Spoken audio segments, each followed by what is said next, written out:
Good afternoon, everybody. Welcome to Herb Klindt Field on the campus of Rocky Mountain College, getting set for Frontier Conference football action between the College of Idaho Yotes and the Battlin Bears of Rocky Mountain College. Kyle Riley with you for the play-by-play. Dave Riley going to be joining us here in a little while as these two teams come in. College of Idaho ranked 14th in this week's top 25 NAIA power poll.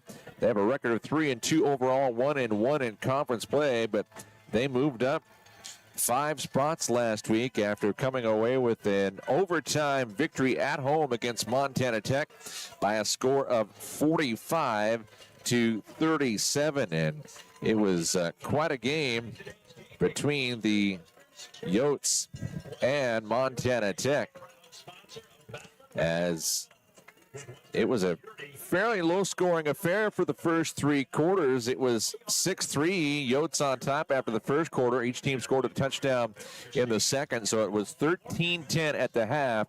Tech scored a touchdown in the third to make it 17-13 at the end of 3. But then in the fourth quarter, each team combined for 44 points to tie it up at 37 all at the end of regulation. And in the overtime period, Hunter Gilbert with a 2-yard touchdown run, and Andy Peters, the quarterback, rushed for a 2-point conversion to give the Yotes a 45-37 lead, and they would stop Tech and come away with the 45-37 victory. Such a performance last week for Andy Peters, the College of Idaho quarterback. He was awarded the NAIA Football Offensive Player of the Week, as he was foundational. The Yotes come from behind, upset over Montana Tech. He scored 2 rushing touchdowns. He threw for 2 touchdowns, and he rushed for that 2-point conversion in overtime. In the process, Peters became the first Yote to surpass 400 passing yards in a game. He had 419 last week, and he was also the first to break 500 yards of total offense, as he came away with 509 total yards of offense. And he earned a record for career passing in touchdowns with 50, and helped him break a single-season game record. Can you see what's so proud we have? It's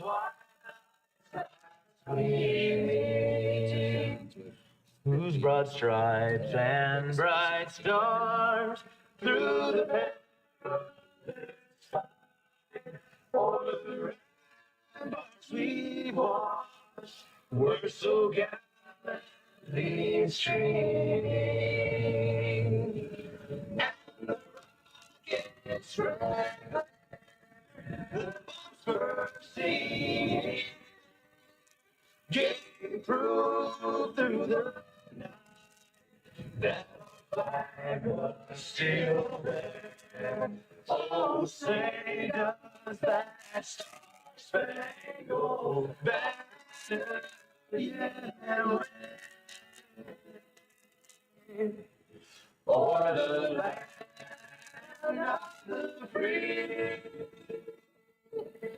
and the home of the brave.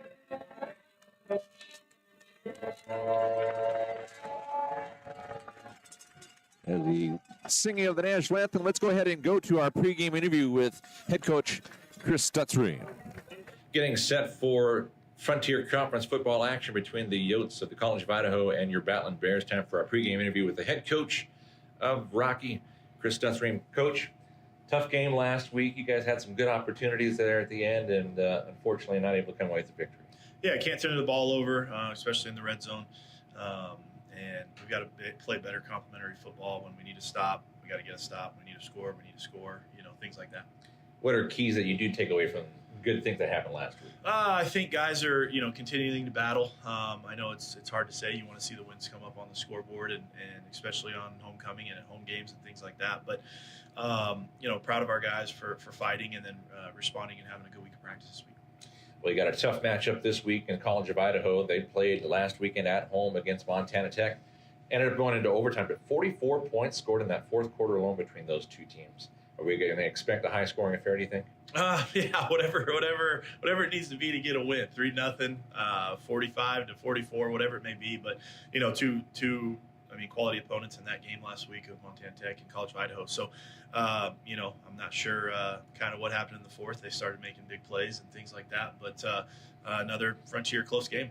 What are you expecting from these Yotes? They're fast. They're very fast. They've got a great quarterback, big offensive line, but they're athletic, especially at the D-line. Offensive line is big and can move people, and so we've got to win the line of scrimmage battle and then take opportunities when they come to us. And taking a look at last week, I know we had a couple of minor injuries, but how are things looking health-wise this week? Good. I don't see anybody that's going to be hampered or out or anything like that. I mean, it's close to the middle of the season, and those injuries and bruises and things like that are going to happen. And I don't think there's anybody that I'm sitting here going, hey, he's out for sure, things like that. When you have a team that you're taking on that they're fast, you obviously, if you have the ball, you can kind of control the tempo. Is there a key aspect maybe looking at as far as the ground, getting your ground game going this week? Or? Yeah, I mean, every week we try to win the line of scrimmage and try to take advantage of what they give us on offense, and then defensively we're always going to try to make them one-dimensional. And so, with what we try to do, it's definitely an RPO based of if the run's there, okay, we need to give it. If they take away the run, then we should be throwing the pass off of the run game. So, we're always going to try to do that and maybe do some different things with people in the backfield or different formations or things like that, try to create an advantage. Are there any key matchups to kind of watch out for today? I would definitely say, up front, just with what they do, how aggressive they are and things like that, they definitely try to leave their corners on an island in the football sense of it. So, and take away kind of the middle of the field a little bit. And so we've got to win our one-on-one matchups out there, and we've got to make great decisions at the quarterback position. And then on offense, they're, similar to us a little bit with the RPO game. So we got to make sure we're reading our keys and not letting the guy go free or things like that. Almost halfway through the season already. Hard to believe. Give us your thoughts on how this season gone so far. Some definitely highs and lows. I mean, I wish the record was reversed or more wins in the books. But proud of our guys for flushing it week to week. I mean, there's been some tough losses, but I think our younger guys are developing. It's just one of those where you'd like for them to develop a little bit quicker. But I think consistency is a big word for us that we've been pushing a lot. But in the sense of it, when you have turnovers and things like that, you can also say it too much to where people are worried about it. But again, love coaching these guys. Love every day where we get to work with great people and with the coaches and things like that. So we're just excited that we do get another opportunity, and we're going to do everything we can to make sure it's the right one. Looking forward to a Bears victory today. All right. Thank you. Head coach Chris Stutstream of your Battlin Bears will take a timeout. When we come back, we'll be ready for kickoff at Herb Klindt Field here on the Rocky Athletics YouTube channel.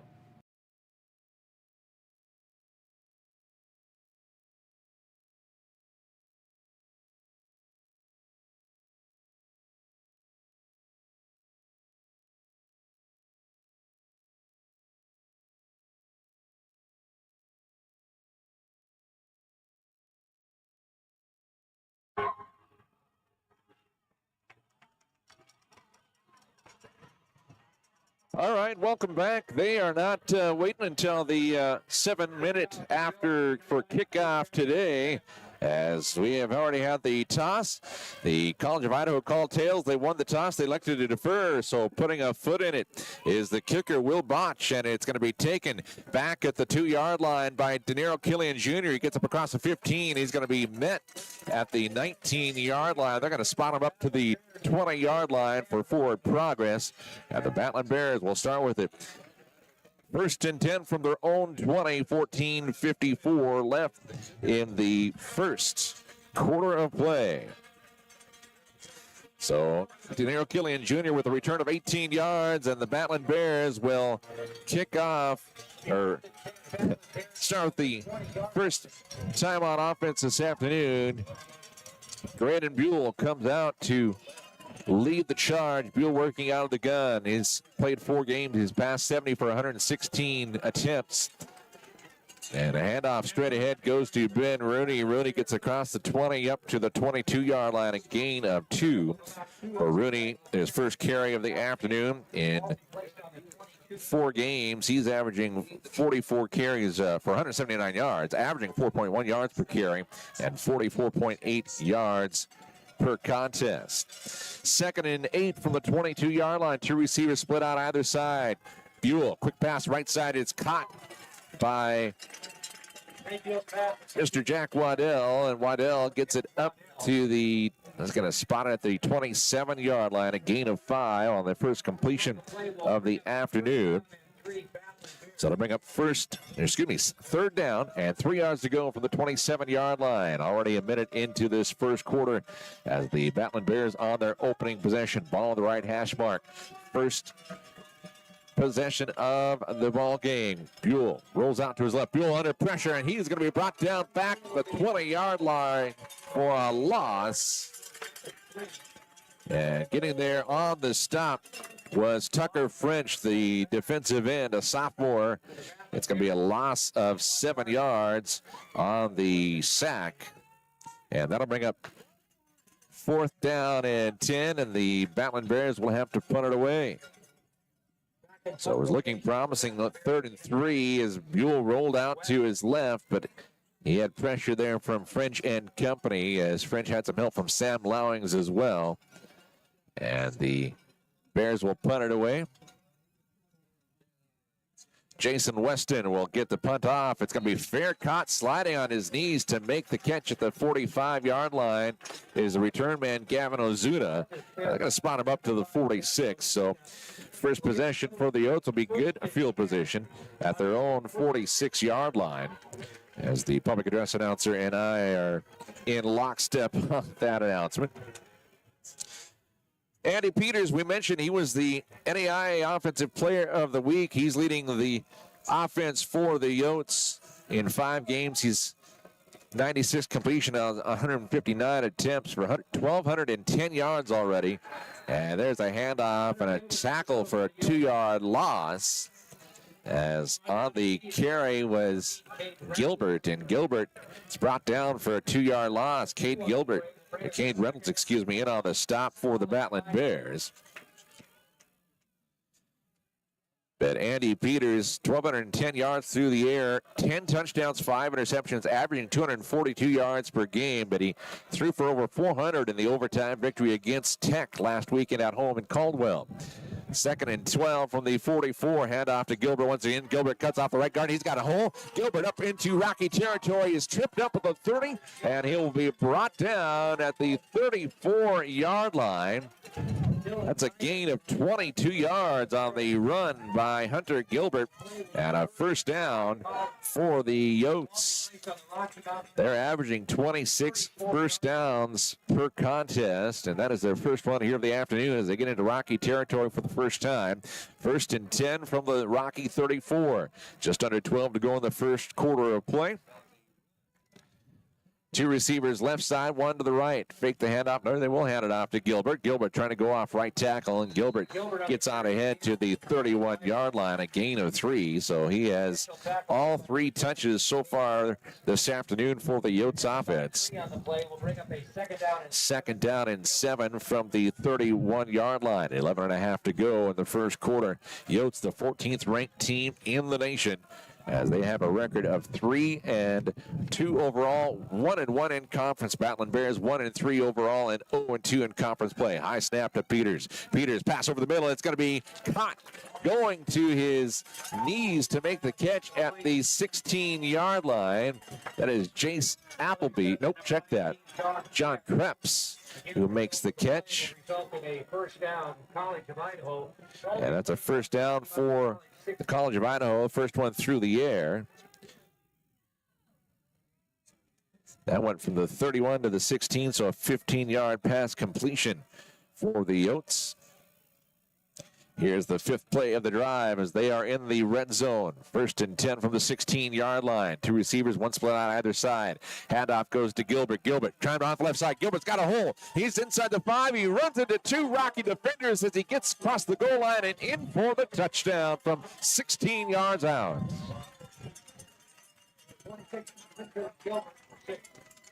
For Hunter Gilbert, that's his 4th rushing touchdown of the year. And he found a gap there on the left side and then was able to get past a couple defenders at about the 2 as he bowled his way into the end zone for the touchdown. On to attempt the extra point is Will Botch. Here's the snap, the hole. The kick is on its way. The wind is helping, and it didn't need any help as it is through. And it is an early 7-0 lead. 10:32 left in the first quarter of play.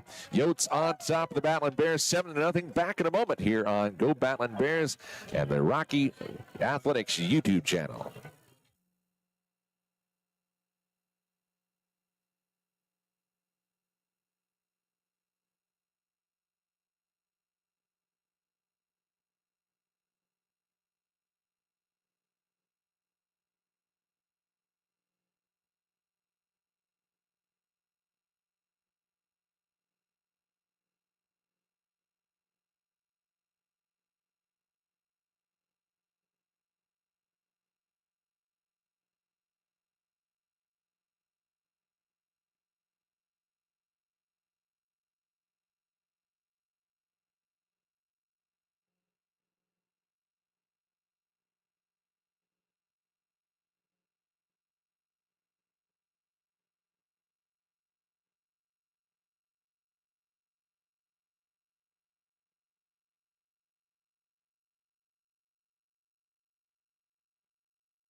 Well, that did not take very long for the 14th ranked Yotes to march down the field. They go 5 plays, 54 yards in 2 minutes and 33 seconds. A 16-yard touchdown scamper for Hunter Gilbert, his 4th rushing touchdown of the year. Botch's point after attempt is good, and the Yotes have a 7-0 lead. 10:32 here in the opening quarter as getting set to kick it off. I believe that's still Botch out there trying to make out the bunched up numbers. No, it is number 92. It's not listed as one of the kickers. That might be 91, Josh Horn. Kick goes in and through the end zone for a touchback. And the Battlin Bears will have their second possession with 10:32 left here in the opening 15 minutes of play, starting with it at their own 25-yard line off the touchback. So we didn't get a chance to introduce everybody. Graydon Buell, this is his 5th game of the year coming into the game. 70 of 116, 60.3% completion percentage, 758 yards, 6 touchdowns, 4 interceptions, averaging 89.5 yards per contest. 3 and out last time for the Battlin Bears. Let's see what they do on 1st and 10 for the 25. Buell out of the shotgun. He's going to keep it. Buell gets past one defender, up across the 30, gets up to the 35-yard line. They're going to say his knee was down at the 34 for a gain of 9 yards on Buell's first carry intentionally of the afternoon. He got sacked back on that opening drive for a loss of 7 yards. Second down and 1 from the 34 coming up on the 10-minute mark of the first quarter. Handoff to Rooney. Rooney straight ahead. Rooney's got the first down and more. Spins off the defender at the 37 and gets up to the 40-yard line. A gain of 6 yards and a Battlin Bear first down, their first one of the afternoon. Yotes with 3 first downs on that opening drive of 56 yards. 1st and 10 from the Battlin Bear 40-yard line. 2 receivers right side, 2 left. Waddell goes in motion. Ball on the left hash mark. Rocky going toward the north end zone. Fake the handoff to Rooney. Buell looking to pass downfield. He's got a man and he overthrows Killian Jr. Jr. had a half step on the defender. And now do we have a late flag? Nope, we do not. On defense was Kevin Cruto. And that's going to go for an incomplete pass on the attempt from Buell to De Niro Killian Jr. 2nd down and 10 from the 40-yard line. Buell again. Quick pass on the left side. Complete to Dwyer at the 44-yard line. He'll scamper out of bounds for a gain of 4 yards. First catch of the afternoon for Joseph Dwyer. As for Mr. Dwyer. He's the leading receiver. That's his 24th reception of the year. He's got 24 catches for now 285 yards, 3 touchdowns, averaging just over 12 yards per catch before that one there.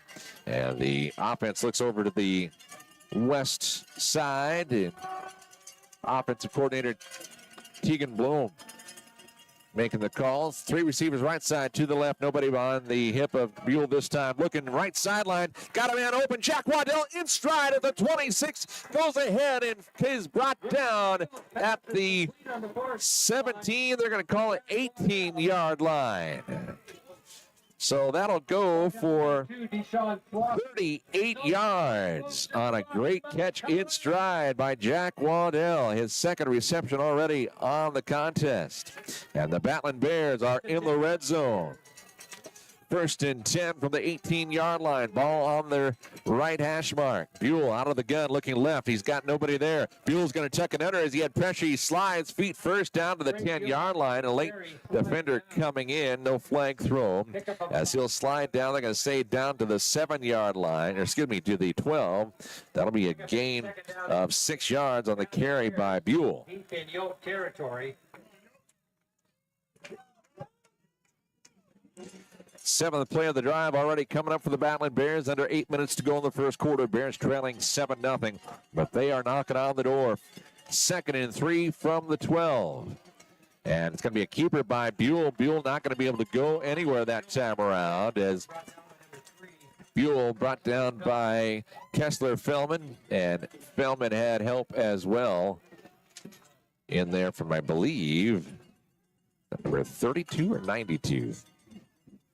Numbers are hard to read. Well, Cameron Simmons is the kicker, 92. 3rd down and 5 from the 13 after a loss of 2. Wind is whipping around here this afternoon. 67 degrees at game time. With the wind out of the northwest at 17, gusting to 26. It's going to be an end around. Killian Jr. He gets down to the 10 and he is knocked out of bounds. They're at the 10-yard line for a gain of 3 yards. That's Killian Jr.'s first carry of the year. And the Battlin Bears will now have it 4th and 2. And the question is, what are they going to do? They're going to go for it? Nope, they're going to try for the field goal. This would be a 27-yard field goal attempt from the just inside the left hash mark. Kick is on its way. It's end over end, and it is through. Drake hits it from 27 yards out, and Drake gets the Battlin Bears on the scoreboard. As Austin Drake, the 6-foot, 160-pound redshirt junior, makes it 7-3, 6:26 left here in the first quarter play. We'll take a timeout. You're watching all the action on the Rocky Athletics YouTube channel.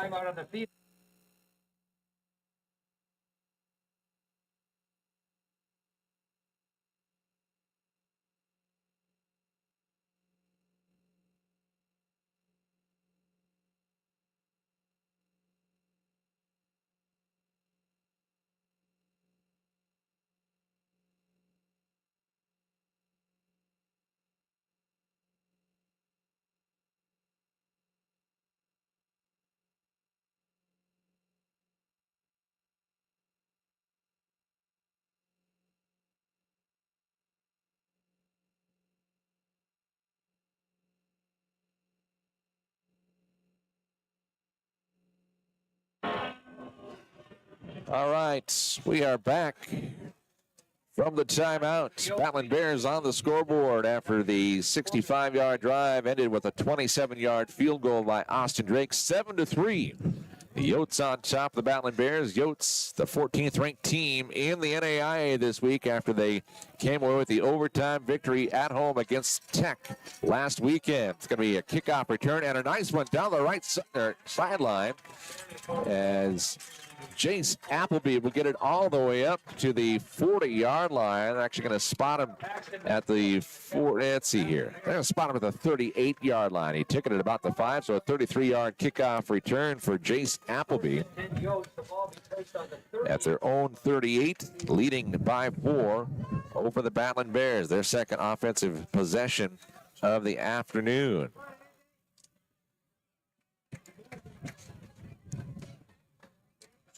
First kickoff return for the Yotes. First and 10 from the 38-yard line. Andy Peters working it out of the gun. Got a running back on his left hip. Fake the handoff. Screen pass here on the left side. It is complete to the receiver. Complete to Eli Makita. Makita gets it up to the 43-yard line. We'll call it a gain of 5. Second completion in a row for Andy Peters, who's 2 for 2 for 20 yards to start this contest. Second and 5 from the 43-yard line. Just under 6 minutes to go here in the opening 15 minutes. Two receivers right side, one to the left. Peters working out of the gun. It's Stamfly in the backfield on his right hip. And Peters claps his hand, hits the snap. Peters going to be caught at the 40-yard line and brought down. That is Aragon on the stop. John Aragon, the 6'1", 270-pound junior. They're going to spot him down at the 40-yard line. That'll be a loss of 2 on the first sack of the afternoon by the Battlin Bears.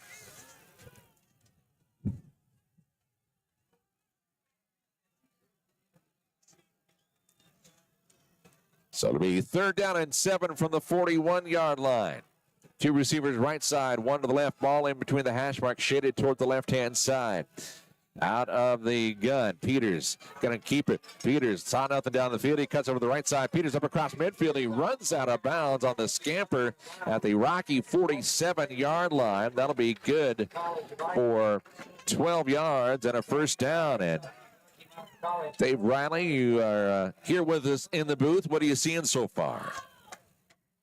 Well, pretty good day out here. A little bit of wind out there, though. Could be a factor as far as the kicking game is concerned. Rocky hanging in there here in the first quarter against this top-rated Idaho team. First and 10 from the Rocky 47. Quick pass to Peters. That was behind the intended receiver, Krebs. 19, John Krebs. Krebs had a 15-yard reception on the first possession. Kason Barnett on the coverage for the Battlin Bears making the stop. So it'll be 2nd and 10 from the 47-yard line. Dave, that opening drive after Rocky was forced to go 3 and out, the Yotes marched down the field. They started with good field position at the at their own 46, but only took 5 plays, and it was largely off the legs of Hunter Gilbert, the running back, who has not been in for this series, as this has been Jackson Stampley. Stampley, I believe, the handoff there. No, Gilbert's back out there. Just as I said he was out, he's back in, and he gets the carry on ahead to the 43-yard line, a gain of 4 yards on his 5th carry of the afternoon. Should be an interesting game. Rocky Mountain College has been in every game they've been involved in so far this season, so they have a pretty good offense and defense. It's just that they have come out short on the scoreboard every time. 3:55 and counting here. It's 3rd and 7 from the Rocky 44-yard line. Yotes with the ball for the second time, leading 7-3. Two receivers split out to either side. Peters looking towards the far sideline. Peters overthrows his intended receiver by a mile there. Travis Mariero. As that one, I don't know if the wind had that a little bit, as that was a good 5 yards beyond the receiver. Well, the wind is blowing in from the north, and so the wind would have been a factor here as that ball sailed a little bit on him. Had a nice touch on it, though. Good looking spiral. So Rocky defense holds. They will force a punt here on 4th and 7 from the Rocky 44-yard line. And the punter, I believe, is Josh Horn. Let's see. No, it's not Horn. It is Simmons that is doing all of the kicking duties here this afternoon. They had the 2 deep. He wasn't listed on either one of them. So Josh Horn is the punter that time around. That one goes all the way through the end zone for a touchback. So Battlin Bears will get it for the third time this afternoon. They will start with it at their own 20-yard line once again. We got a timeout on the field. We'll take one as well. 3:34 left in the first quarter of play. Battlin Bears trailing the Yotes of College of Idaho by a score of 7-3. You're watching all the action on the Rocky Athletics YouTube channel.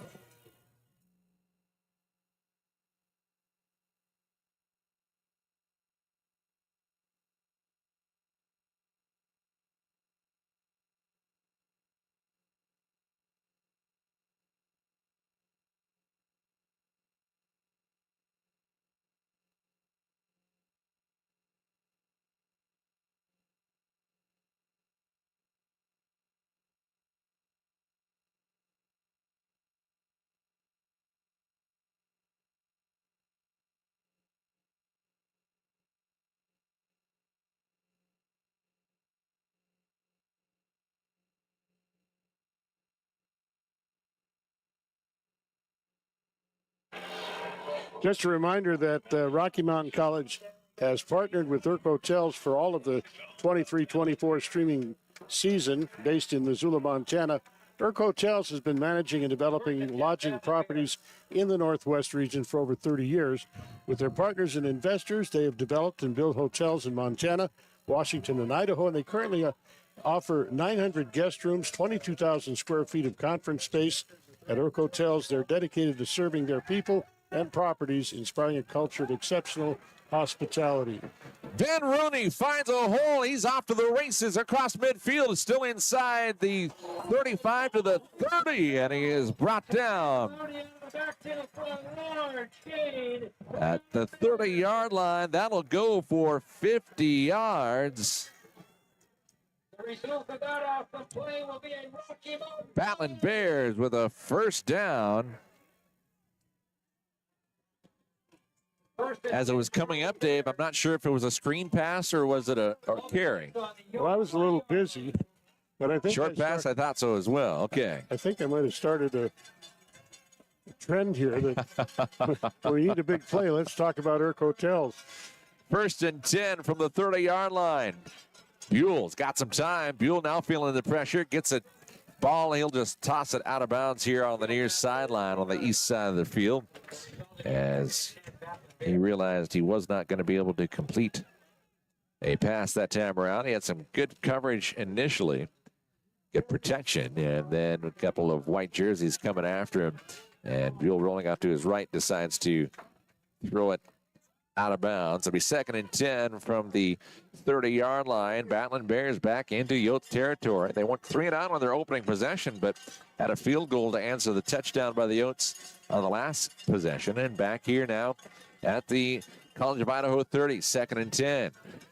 Buell puts an arm in it. It's caught at the 16-yard line and going to the far sideline down inside the 5. Ball comes loose, and I think a Rocky player recovers it. Jack Waddell recovers it. Joseph Dwyer on the reception. Tackle made by number 9. Good job that Jack Waddell was there. Dwyer got down to about the 5. So a gain of 25 yards. It'll be a first down for the Bears. But the Bears fortunate to come away with the fumble recovery by Waddell. 1st and goal from the 5. 2 receivers right side. Now Rooney goes in motion on the left side, rolling out to his right. Buell, a pass intended for Dwyer. That was over his head, an outstretched arm as he tried to reach for it, but just a little too much under that one for Buell. Dave, I've got Graydon Buell 5 of 8 passing here early on for 122 yards. Yeah, looking pretty good out there. Normally, Rocky has a problem with their quarterbacks and injuries in years past, but Buell has been pretty durable here this year for Rocky. 2nd and goal from the 5. 1:48 left on the clock. Going to be a handoff to Jesperson. Jesperson hit at the 5. He gets forward as he kept his feet. He put an arm down to stay on his feet. Got all the way down to the yard line for a gain of 4 on the first carry for Kyan Jesperson this afternoon. And that'll make up 3rd and goal from the 1. Bears knocking on the door. Can they take the lead for the first time against the 14th ranked College of Idaho Yotes? Yotes 3-2 overall and 1-1 in conference. Battlin Bears looking for their first conference victory. They're 0-2 and 1-3 on the season. Going to be a keeper by Buell. He's got nobody to touch him as he followed Jesperson in from a yard out for the touchdown, and the Battlin Bears will take a 9-7 lead, extra point pending. Buell actually had the option of handing off up the middle, and I think the Idaho team thought that's where he was going to go with the run into the end zone, but he scampered to the right, and there was nobody out there covering the corners, and hence he was able to get in for the score and give Rocky their first lead of the day. 69 seconds left as Drake, the kick is on the way, the hold on Buell. It is up and through.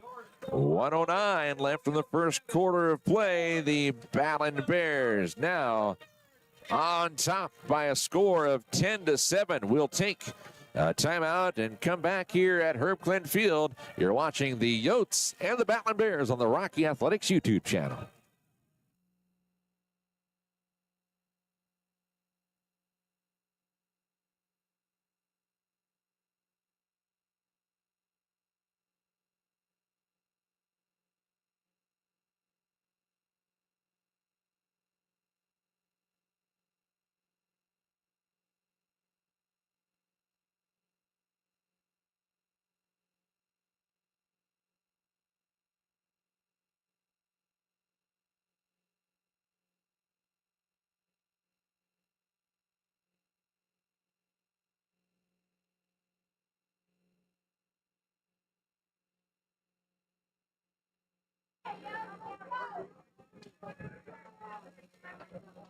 Weston getting set to kick it off after the 1-yard quarterback keeper by Graydon Buell. The kickoff's going to be taken at the 15. A short kick. The wind probably held it up a little bit there. Up across the 30 to the 32 is Appleby.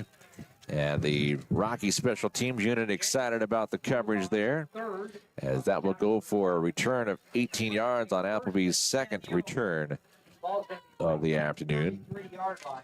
Well, Dave, that was definitely a good answer on the part of the Battlin Bears offense. Yeah, now their defense is going to have to step up here a little bit and get a stop, get a 3-and-out to keep the lead. They do not want the momentum to swing back in Idaho's favor.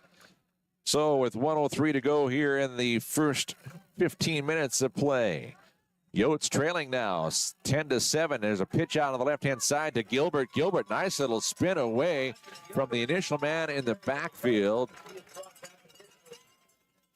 And finally stopped by Dakota Fame, but all the way up to the 46-yard line, a gain of 13 on the pitch out to Gilbert. And Gilbert has looked really good. That's 6 carries for 56 yards already on the afternoon for Mr. Gilbert.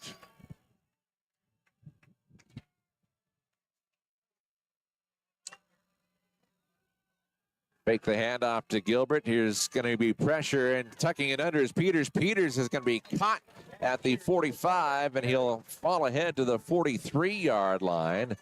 That'll be a gain of 11 yards. Jasper Juma on the stop that time around for the Bears. That'll be the final play of the first quarter.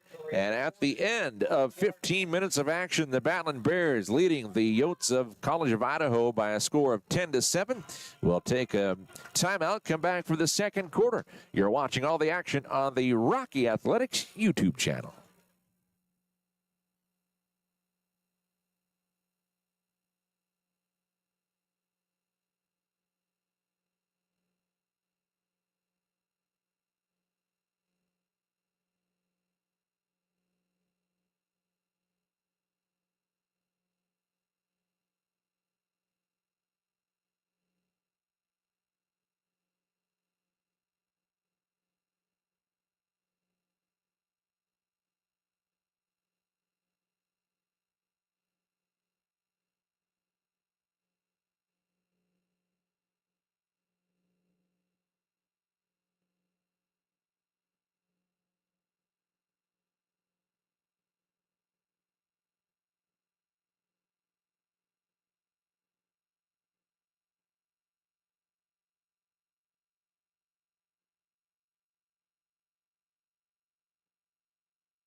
Back here as we start the second quarter, 1st and 10 from the Rocky 43-yard line for the Yotes, who trail 10-7 to the Battlin Bears here at Herb Klindt Field.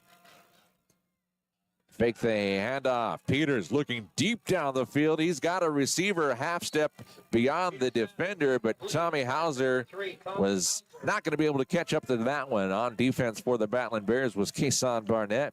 And again, Dave, just a little too much air underneath that one. That was even, well, the wind has died. The wind's up and down here, and it is definitely a factor as that's the first play of the second quarter. Idaho is now throwing the other direction, and they've got to adjust for the current conditions down there on the field. 2nd and 10 from the Rocky 43, 2 receivers right side. One of the left handoff goes to Gilbert. Gilbert cuts right, cuts back left, gets back outside. Gilbert, nice run there as he gets down inside the 30. They're going to spot him down at the 26-yard line, a gain of 17 yards on the 7th carry of the afternoon. Hunter Gilbert already with 73 yards on 7 carries. The Idaho front line offensively has been doing a great job of blocking. You watch plays like that, and the man that's supposed to be out there for Rocky to defend that play is usually down on the field. 2 receivers left side lined up in tandem. Fake the handoff to Gilbert. Pass is going to be caught. It was up behind the receiver, but a nice job bringing it in by Torrey Watkins.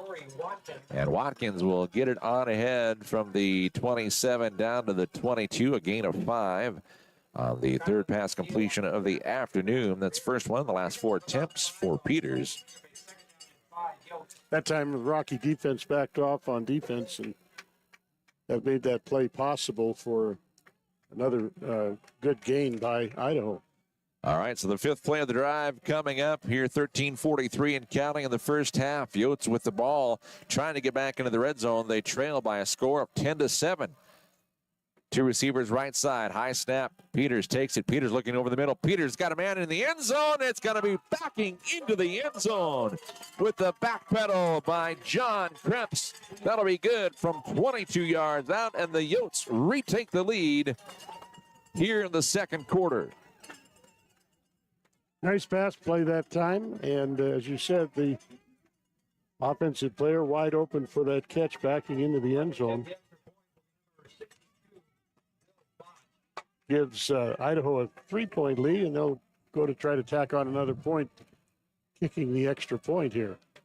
So Peters with the 22-yard pass. Here's the extra point attempt. It is up and good for Will Botch. And his point after attempt makes it 14-10 as the College of Idaho has bookended the 10 points of the Bears and has taken a 4-point lead. 13:28 to go here in the second quarter. We'll take a timeout, come back in a moment here on the Rocky Athletics YouTube channel.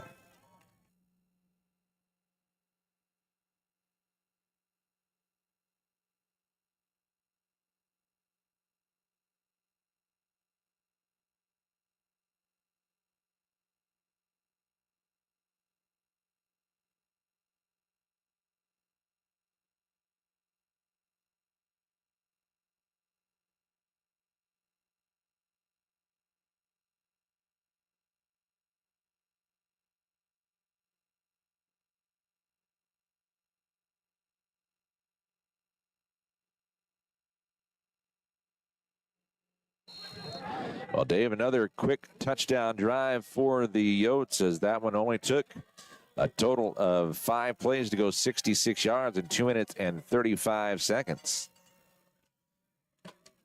Got a seesaw battle here, and it's going to boil down to which defense is able to make a stop. Taken at the 4-yard line by Jack Waddell, number 4. He gets up across the 20. He is tripped up as he got to the 20-yard line, and Waddell will get it up to the 24 is where they will say he returned it. So kickoff return of 20 yards for Waddell. And the Bears offense will come back on the field for the 4th time already in the half. Now trailing by 4. Starting with it at their own 24-yard line. Waddell and Dwyer will split out to the left side. Dwyer in the slot, 2 receivers right side. Looks like Killian Jr. in the slot right side, and I believe that's Eric Lira far to the right. Buell out of the gun. And Rooney released quickly. Buell looking downfield. He's got a man, Lira, and it goes off the back of the defender, Tanner Steele. Lira wanting a flag. None there as incidental contact. It'll go incomplete. Defender got turned around and was looking at the ball. That's what kept him from throwing the flag there. Both referees down there watching from two angles, and neither of them reached for the yellow laundry. So it comes back. It'll be second down and 10 to go. Two receivers again left side. Dwyer in the slot. Waddell to his left. Handoff goes to Rooney. No fake the handoff. Passes over everybody as the intended receiver was Killian Jr. The man closest to it was Keegan Croto, who got a hand on it at about the 45, and that one, fortunately, goes incomplete. Big third down play for Rocky. Again, as I said, team that gets a stop here and able to take a 2-touchdown lead is going to have the advantage in this Frontier Conference game. Rocky, big important play. They need to get the ball up to about the 35-yard line if they want to keep it. Otherwise, kicking situation for the Bears.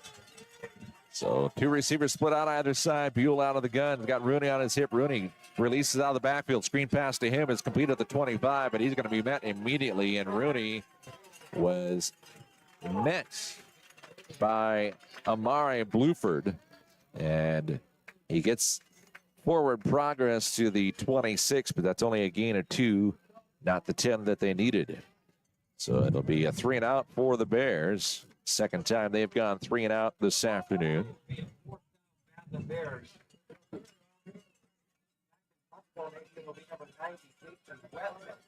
And Mr. Jason Weston back to punt it away for the Battlin Bears. Gavin Ozuna standing at his own 35-yard line for the Yotes. Awaiting the punt. Weston punting with the win, and that's a spiraling punt. That's going to back him up. It's going to land out of bounds at about the 19 or so. Let's see where the field judge marks it. He's going to say it's at the 20. Well, that's a decent punt. Thanks to the wind. Nice angle that time for the punt, because normally referee will run upfield about 8 or 10 yards on an angle punt like that. But as you said, it went out of bounds at the 19. And they end up taking over at the 20. Go for a 54-yard punt.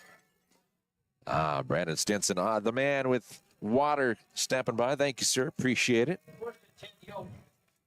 Yotes, first and 10 from their own 20, leading 14-10. They're the 14th ranked team in the NAIA as they had the opening points on the board before Rocky answered with 10 of their own. And there's a carry straight ahead by Stampley, and Stampley is going to get it up to the 25-yard line. That'll be a gain of 5 yards. Stampley's first carry of the afternoon. He is 17 carries now for 136 yards on the season. He's got 3 rushing touchdowns. He averages 8.2 yards per carry coming into this contest.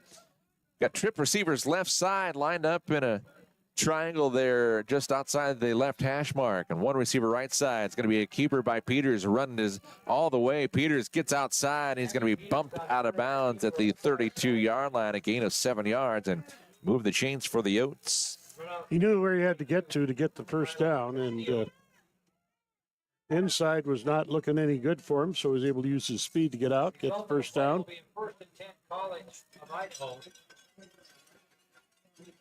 McCollum Castile, the 5'10", 175-pound sophomore, in on the stop for the Bears that time, but it is a fresh set of downs for the Yotes. First and 10 from their own 32-yard line. 2 receivers split out either side.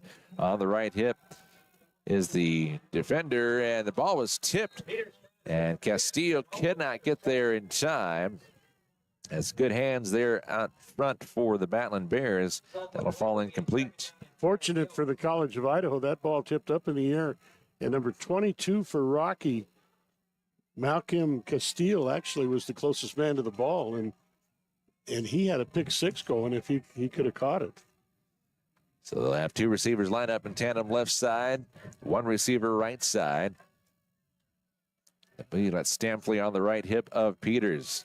Takes the snap. Peters looking left side, looking over the middle. Pass is complete to Krebs. Nice catch in stride, cutting across the middle, left or right. And Krebs gets all the way up to the Rocky 49-yard line. That'll be a gain of 19 yards for number 19 and a first down for the Yotes.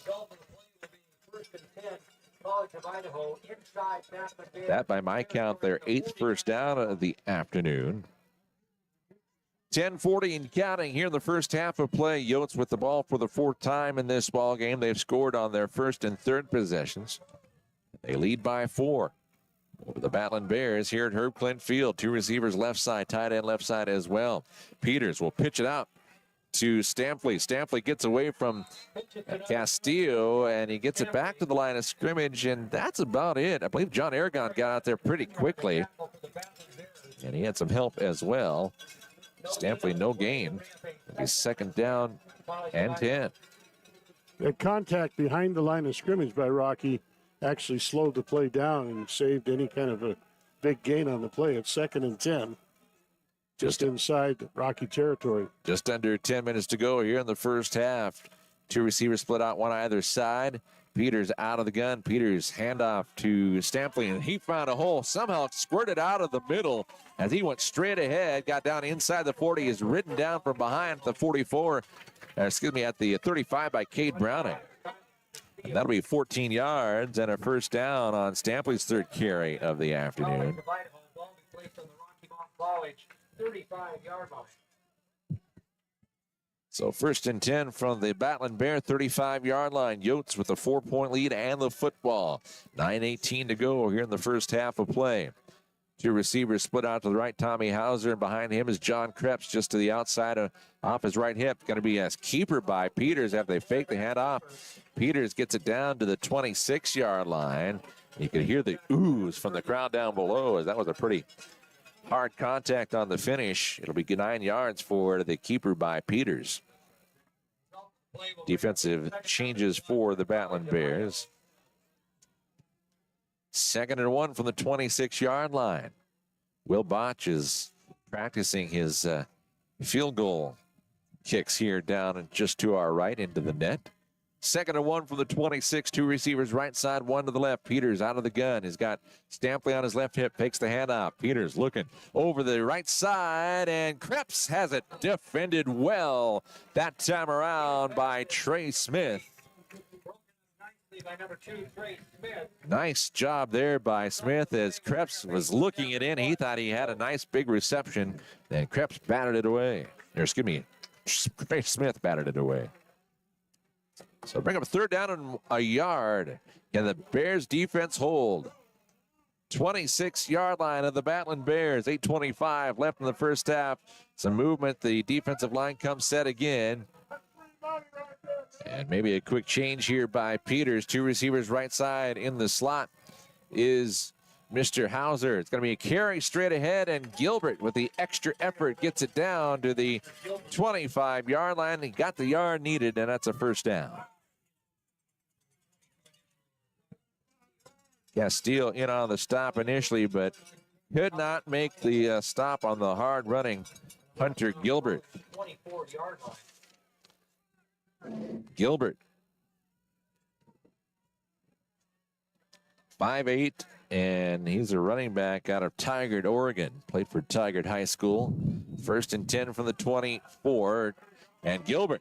He hesitated. Gilbert off to the races, and he will go in for the touchdown. Trying to stop him at the 1 was Trey Smith. He could not do it, and the Yotes of the College of Idaho have taken a 2-score lead with 7:43 to go here in the first half.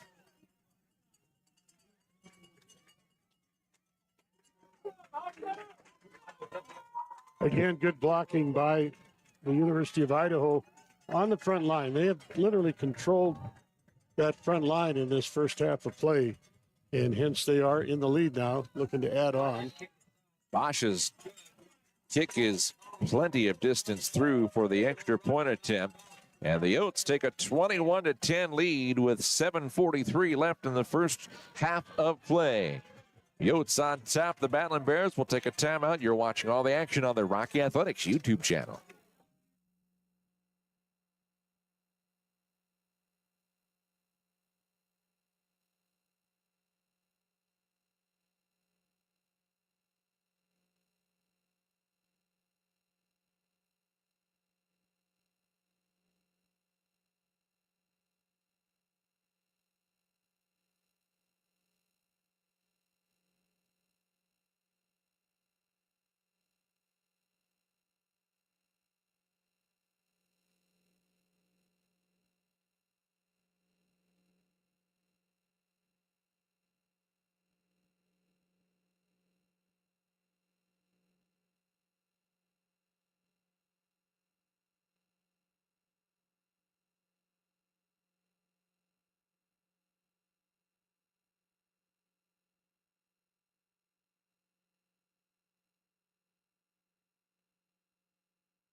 Dave, that last touchdown drive for the College of Idaho, 7 plays this time around.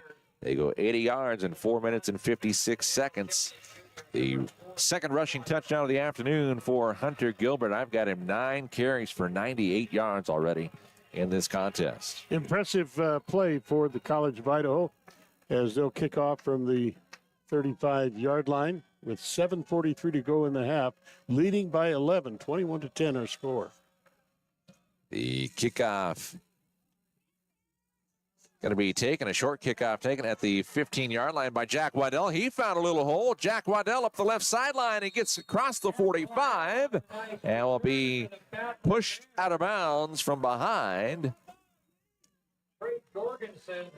And the line judge is going to mark it back at the 43. I think that's kind of a bad spot. I thought he got it up at least to the 45. He must have stepped out, although I thought he had spun out of the 45. Yeah, nevertheless, there was a spot there. It looked like the line judge had seen him tap the foot out of bounds at the 43-yard line. And as he ran by, he pointed down at that spot on the field. Normally, they'll throw the hat down. That's what tells you where the ball's going to be spotted. But he kind of pointed. 28-yard return for Waddell on his second return of the afternoon. 1st and 10 from the 43-yard line. Buell looking deep down the field. Buell has got a man, and it was in between Waddell and Lyra. Lyra was the closest man to it, the deepest receiver, and I thought he might be able to come back for it, but not quite able to get there. Not sure exactly who he intended that ball to go to. As you said, there were 2 Rocky receivers down there, and they kind of converged. The ball hit right between them. Both running post routes, basically. Yeah. 2nd and 10 from the 43-yard line. 2 receivers right side. 1 split out to the left, tight end left side as well. Graydon Buell working out of the gun. He's got Cat Jesperson on his hip, and Buell on the keeper gets across the 45 to the 47-yard line. A gain of 4 yards on his 6th carry of the afternoon. 3rd down and 6 yards to go for the first down. Jesperson will come out. Also coming out is Rodney Mike. No, he'll line up right side. It'll be 5 receivers set on 3rd and 6 from the 47. Yotes only got a 4-man front. And only 2 in the 3-point stance. Blitz coming, pass over the middle. It's complete to Eric Lyra in stride. Lyra gets away, and he's off the races inside the 15, the 10-5. He will go to the touchdown on the right corner of the end zone from, that will be 53 yards out, and the Battlin Bears get it back within 4. 5 points with the extra point pending. Nice pass play. Good job by Buell. I was kind of looking at Graydon Buell, and he looks like he's favoring his left leg a little bit out there, but did not affect that passing play as he scores a touchdown, and they'll attempt the extra point. Drake, point is through. It is good. It is 21-17 with 6:40 to go. Here in the first half of play, a 53-yard touchdown pass from Graydon Buell to Eric Lyra, and Drake's point after attempt makes it 21-17. We'll take a timeout here on the Rocky Athletics YouTube channel.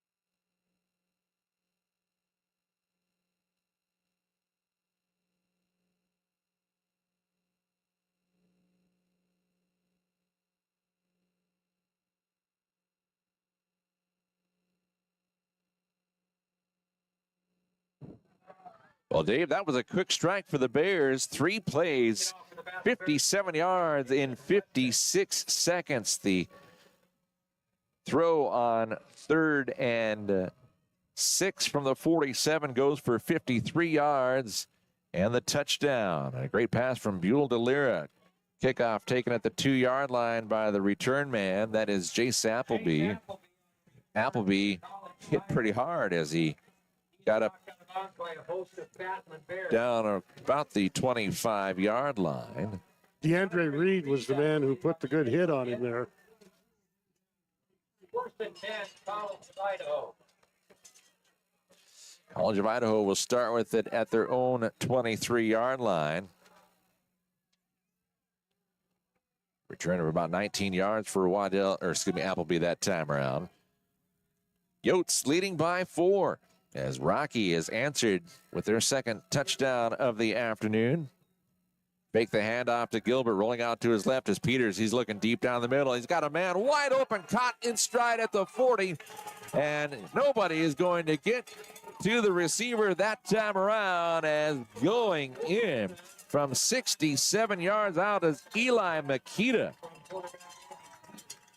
And Peters on his 6th reception or completion of the afternoon has doubled up his passing total with a 67-yard strike to Makita.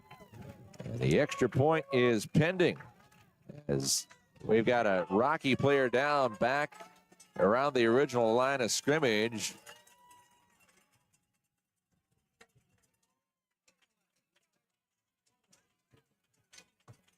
They've called the timeout for a moment to give him a chance to get up.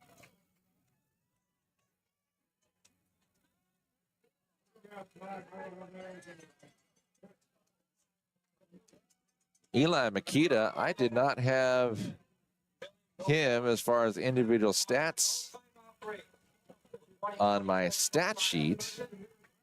Let's go back and look and see.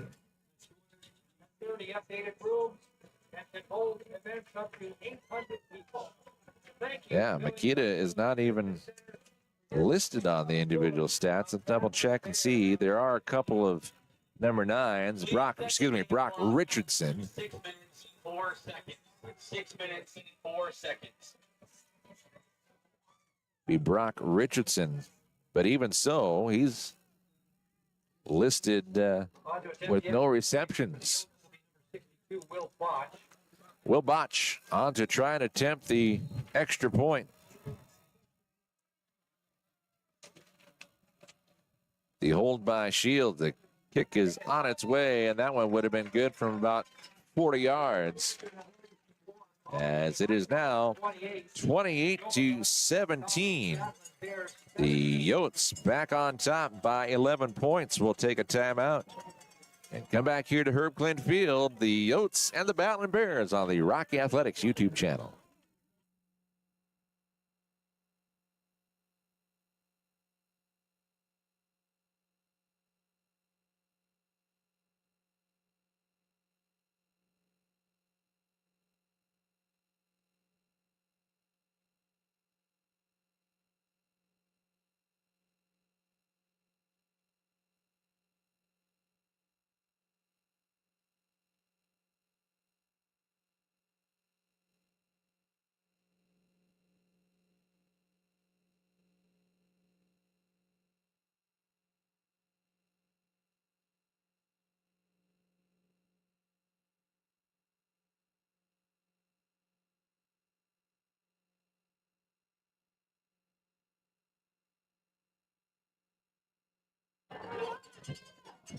One play to go 67 yards for the College of Idaho.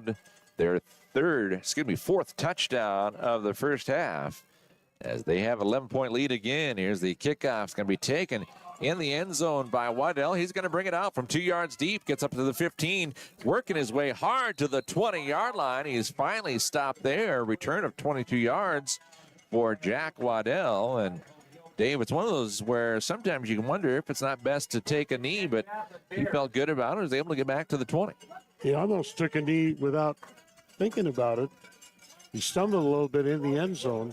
Normally, like you say, they don't run it out when they're a couple of yards deep in the end zone, but Rocky trying to make something happen here. This game has gone from a defensive battle to what I call a shootout at this point, as these teams are trading touchdowns. So far, Idaho has the advantage with the 11-point lead with 6 minutes to go in the half. It's going to be a handoff to Rooney. Rooney trying to go off right guard, and Rooney got a hard-fought 2 yards that time around on his third carry of the afternoon. Ben Rooney, the 5'9", 165-pound senior out of Chippewa Falls, Wisconsin. Second down and 8. 5:33 and counting here in the first half. The umpire backs away now as they get down to 10 seconds on the game clock. Graydon Buell is pointing and saying, hey, is this where it's supposed to be? Here's the snap. Here's a pass down the field to Lyra. Lyra trying to reach out with his left hand. Lyra wanted pass interference on the part of Keegan Cruto, and is not going to get it. A lot of hands-on by the Idaho defender, but it was kind of both of the players fighting at each other down the sidelines there. It goes incomplete. The pass was a little bit overthrown. I think the referee in the area there just decided it wasn't catchable. So bring up third down and 8 from the 22-yard line.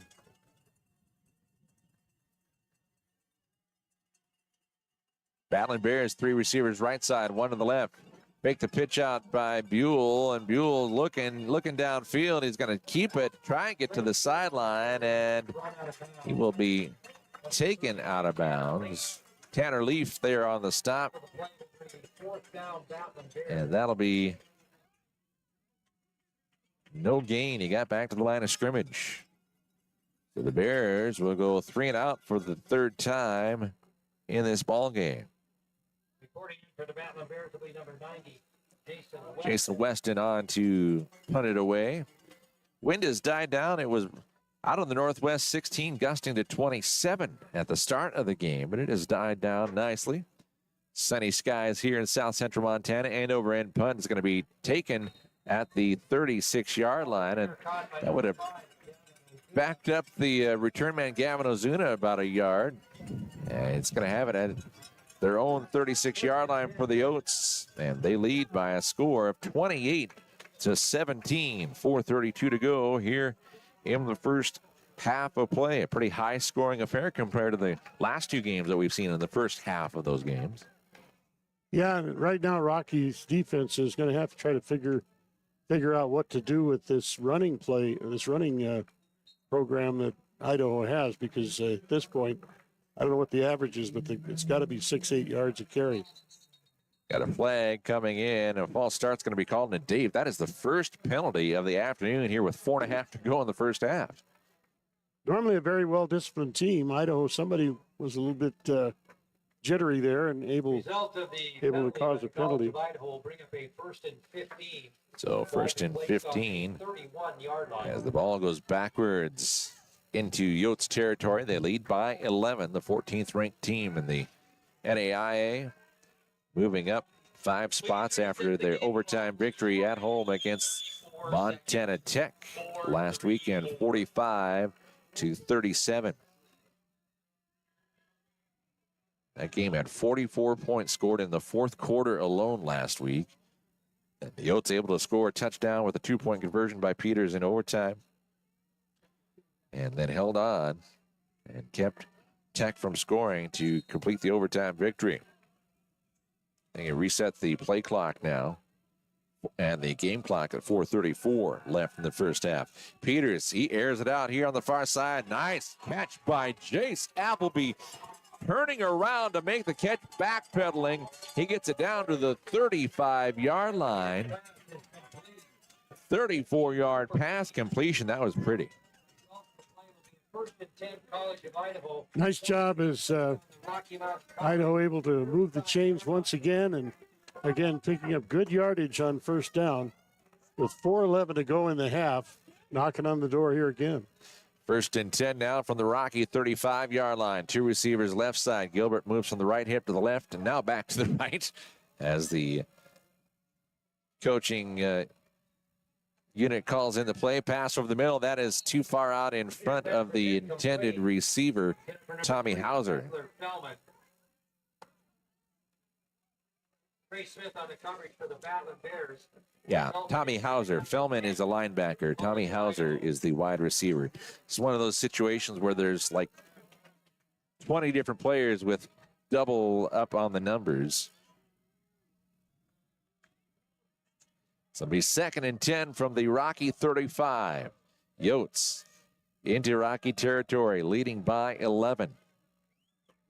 2 receivers on the left-hand side. Peters, quick pass on the far side, and that is too far outside the left shoulder of Jace Appleby. He was starting to cut in a little bit and then went back towards the sideline and could not haul it in. James goes on the third on the good coverage for the Battlin Bears. Result of the play will bring up a 3rd and 10, College of Idaho. So the Battlin Bears have some time on the clock if they can get the stop here. 3:51 left in the first half. It's 3rd and 10 from the Bears 35-yard line. 2 receivers on the left-hand side. Receiver split out to the right is Corbin Freeze. And Peters looks right, looks over the middle. Peters passes intercepted at the 20-yard line. No, he cannot hold on. Thought he was going to come down with it cleanly, but Paul Lucas not able to hold on. Paul Lucas on the great coverage for the Battlin Bears. He did have great coverage, but I thought sure he had an interception at the 20. Bring up 4th down at the 30-yard line or 35-yard line. I'm not sure why the College of Idaho isn't going for it on 4th down. The punt isn't. Well, it's 4th and 10. You can pin Rocky back deep in their own end zone. You've already got an 11-point lead, and it's obviously a little bit of a distance for a field goal. It'd be about a 53-yard attempt. We've got a whistle, and flag comes in. They blow it dead, and a second false start against the Yotes, and that'll give them just a little more room to make the punt. False start, number 9. Seesaw Barnett is standing back there awaiting for the punt. And backing up 5 yards. The Battlin Bears will be number 7, Kason Barnett. I'm not sure. I'm not too sure that Idaho didn't just cause that penalty to get a They little might have. kicking room. Josh Horn is the punter. And that one is going to go bounce at the 10 and bounce actually a yard backwards. Let's see if they do give it to him. Nope. They're going to say just at the 10. That came back this way. So the Battlin Bears will have it deep in their own territory, trailing 28-17, 3:40 to go here in the second quarter of play. But Dave, after that quick strike for first down, getting into Rocky territory, the Bears defense forces a 3-and-out on the ensuing series. See if they can put something together here as the half winds down. Graydon Buell has Rooney on his left hip. Buell, quick pass over the right side. It's complete to the slot man. That's Joseph Dwyer. Dwyer gets it up to the 17-yard line, a gain of 7. For Dwyer, that is his 3rd reception of the afternoon. 7 on the play will bring up a 2nd down and 3, Battlin Bears. Battlin Bears, 3:21 and counting here in the first half. They've got all 3 of their timeouts left. And of course, we have the 2-minute timeout that is new to the NAI this year. 4 receivers set, 2 either side. Ball in between the hash marks. Hand off to Rooney. Rooney was met in the backfield immediately at the 15. He only got up to the 16. It'll be a loss of a yard. Lucas Midget. The stop made by Lucas Midget, the 6'2" defensive freshman from Boise, Idaho. And that'll bring up 3rd down and 4.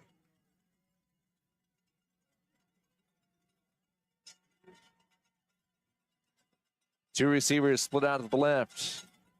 Killian Jr. in the slot. Here's the pass on the right side to Rooney out of the backfield. Rooney's got some room on the far sideline. It gets up across the 30. Rooney will go out of bounds at the 32-yard line. That'll be a gain of 16 yards and a first down. Idaho doesn't want to see any big, huge plays. So the defenders are backing off, giving Rocky's wide receivers about 10 yards on the play, and Buell able to take what he was given for the first down. Ball on the right hash mark. Fresh set of downs for the Battlin Bears, trailing by 11. Buell looking deep down the right sideline. Buell had a man out there. That was Joseph Dwyer. Dwyer covered by Tanner Steele, and that was too far out in front of Dwyer. Incomplete. And here is the 2-minute timeout. We'll take one as well. Dave, while we have a moment, would you mind telling us a little bit about our sponsor of Battlin Bears YouTube channel? Well, Rocky Mountain College has partnered with Urk Hotels for the 23-24 streaming season. Urk Hotels is based in Missoula, Montana. They've been managing and developing properties in the Northwest region for over 30 years, and with their partners and investors, they have developed and built hotels in Montana, Washington, and Idaho, and currently they manage over 900 guest rooms, 22,000 square feet of conference space at Urk Hotels. They are dedicated to serving their people and properties, inspiring a culture of exceptional hospitality and delivering maximum value to investors and partners. So thank you to Urk Hotels for your support of Rocky Mountain College athletics. And we also want to recognize today's game sponsor here for this Frontier Conference game. Western Security Bank supports Rocky Mountain College as well. Coming up at halftime, after we go through our stats, we're going to have an halftime interview with Jackson Duffy, who's the head coach of the cross-country team here at the Battlin Bears. They had a meet going on yesterday and placed well. We'll talk about that as well as how the rest of the season is going for the Bears cross-country team. Back from the timeout, 2nd and 10 from their own 32-yard line. Ball on the right hash mark. Rocky going right to left towards that south end zone here in the second quarter of play. They trail 28-17, just under 2 to go in the first half. Buell has running back on his right hip. That is Jesperson. Nope, that is Rooney.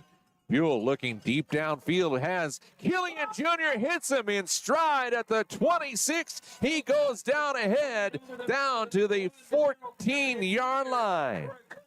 That'll go for 54 yards and a Battlin Bear first down. And the clock is stopped with a minute 46. Now they've wound the clock up again. Got to get the chain gang a chance to get down there and get set. 1st and 10 from the Yotes 14-yard line. That is the longest pass play of the year for Graydon Buell, as it went for 54 yards and a first down. Trips right side. Now man in motion is Dwyer. Fake the handoff to him. Pass to the end zone. Leaping up and making the catch is De Niro Killian Jr. from 14 yards out. Battlin Bears get on the scoreboard. It is 28-23, extra point pending with 1:15 left in the first half. De Niro was all alone in the end zone. There was nobody covering him. It just as a matter, was he going to be able to catch the pass, which was a nice soft touch from Buell. For De Niro Killian Jr., that is his second receiving touchdown of the year. Drake's point after attempt is up and through, and the Battlin Bears get it back within 4, 28-24. We've got 75 ticks left here in the first half of play. Battlin Bears trailing the Yotes. Back in a moment on the Rocky Athletics YouTube channel.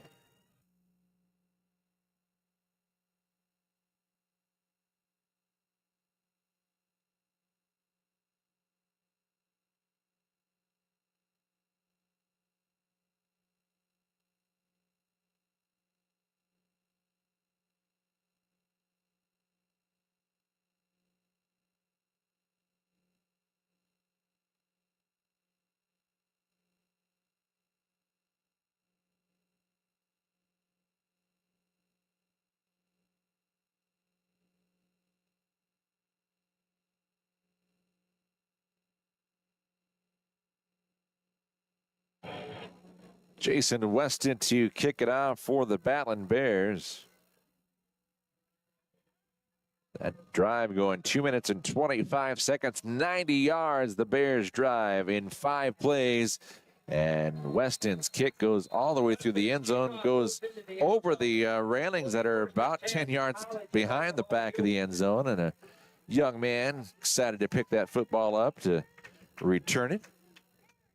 Makes a nice toss back over to one of the officials with the marker down here on the end zone. This will be 1st and 10 for the Yotes. With 1:15 left in the first half, they lead by 4. But Dave, like to see the way the Rocky offense has answered here this afternoon. Again, it's been that one 3 and out that got Rocky into a little bit of a hole. Blitz shown as Peters under pressure. He gets away as he steps through and passes behind it. Oh, he is wow. Somehow Tommy Hauser is able to hold on for the completion as he bobbled it a couple times as he was spinning around, gets ahead to the Rocky 45. That's a gain of 30 yards and a first down. And we've got a Rocky player slow and getting up. That's number 3 back there, AQ Paternal, defensive back, redshirt junior out of Kemmer, Wyoming. A little slow and getting up after the play at the 15-yard line. Tommy Hauser, as he was coming up at about midfield, made initial contact on the ball, spinning around. It popped up in the air. There were 2 green jerseys around. I thought maybe a Bear defender would come up with it, but somehow Hauser's able to bring it in and hold on to it at the chest at the 45 of Rocky, and good for a 30-yard completion as we see our Rocky player, AQ Paternal, get up and run off under his own power. Good to see him trot back off. Gives the teams each a breather as they went over to the respective sidelines. Yotes up by 4, 66-6 left here in quarter number 2. Yotes put up 45 points against Montana Tech, who was ranked above the Yotes last week and the Yotes came away with the victory. Here's a quick pass that is intended for Brock Richardson, and it falls incomplete. James Mo's on the 3rd on the good coverage for the Battlin Bears. And James Mo's on the 3rd. The coverage there for Rocky Mountain College. So it stops the clock with 59.8 seconds left. Yeah, we can be that specific since it's under the minute. It goes to the 10th. Ball at the Rocky 45-yard line. Not the 35 as the scoreboard shows. Peters loses it. It's going to be picked up by a lineman, and he is tucking it under. He's going to be upended at the 44-yard line. Good hands there by Nathan McClelland as he able to pick up the fumble, and he will take it forward for a couple yards. Rocky wanted that to be an incomplete pass. College of Idaho is going to take a timeout. We got timeout on the field. Billings Hotel and Convention Center sponsors all timeouts here at Rocky for the 24-25 season. So thank you to the Billings Hotel and Convention Center for your continued support of Rocky Mountain College athletics. Well, Kyle, I was watching the Navy Air Force game before the football game started. And you were That's why I was a little deeply entrenched into that game, apparently. I lost track of the time. Actually, Navy is undefeated on the season. So is Army this year. Both of them at 4-0 on the season. So they're headed towards a matchup at the end of the season. And there's even talk about Navy getting into the playoffs. Okay. The FCS playoffs. So could be an interesting situation there for the college there of our Navy defenders. Well, Dave, we got to give Nate McClellan a shout out, a 6'6" freshman offensive lineman out of Richmond, Washington. I'm sure that's his first carry of the year. Trips left side. Peters on 3rd and 8. Passes complete here at the 30-yard line, and Brock Richardson will run out of bounds at the 23, a gain of 20 yards and a first down. on 3rd and 8. Yeah, and he had a choice of staying in bounds, trying to gain some more yardage, and correctly ran ahead and stopped the clock by going out of bounds. So it'll be a fresh set of downs with 42.9 left here in the second quarter. Trips left side. That's Krebs split out right this time. Pass is complete to Hauser. Hauser is caught at the 8-yard line, a gain of 15 yards. And it'll be 1st and goal from the 8, and they're wasting no time coming set. And now the Battlin Bears will call a timeout, I believe. No, He clocked the ball. Okay, thank you. Idaho quarterback tossed the ball. Spiked it to stop the clock with 31 clock. seconds left. So 2nd and goal from the 8-yard line.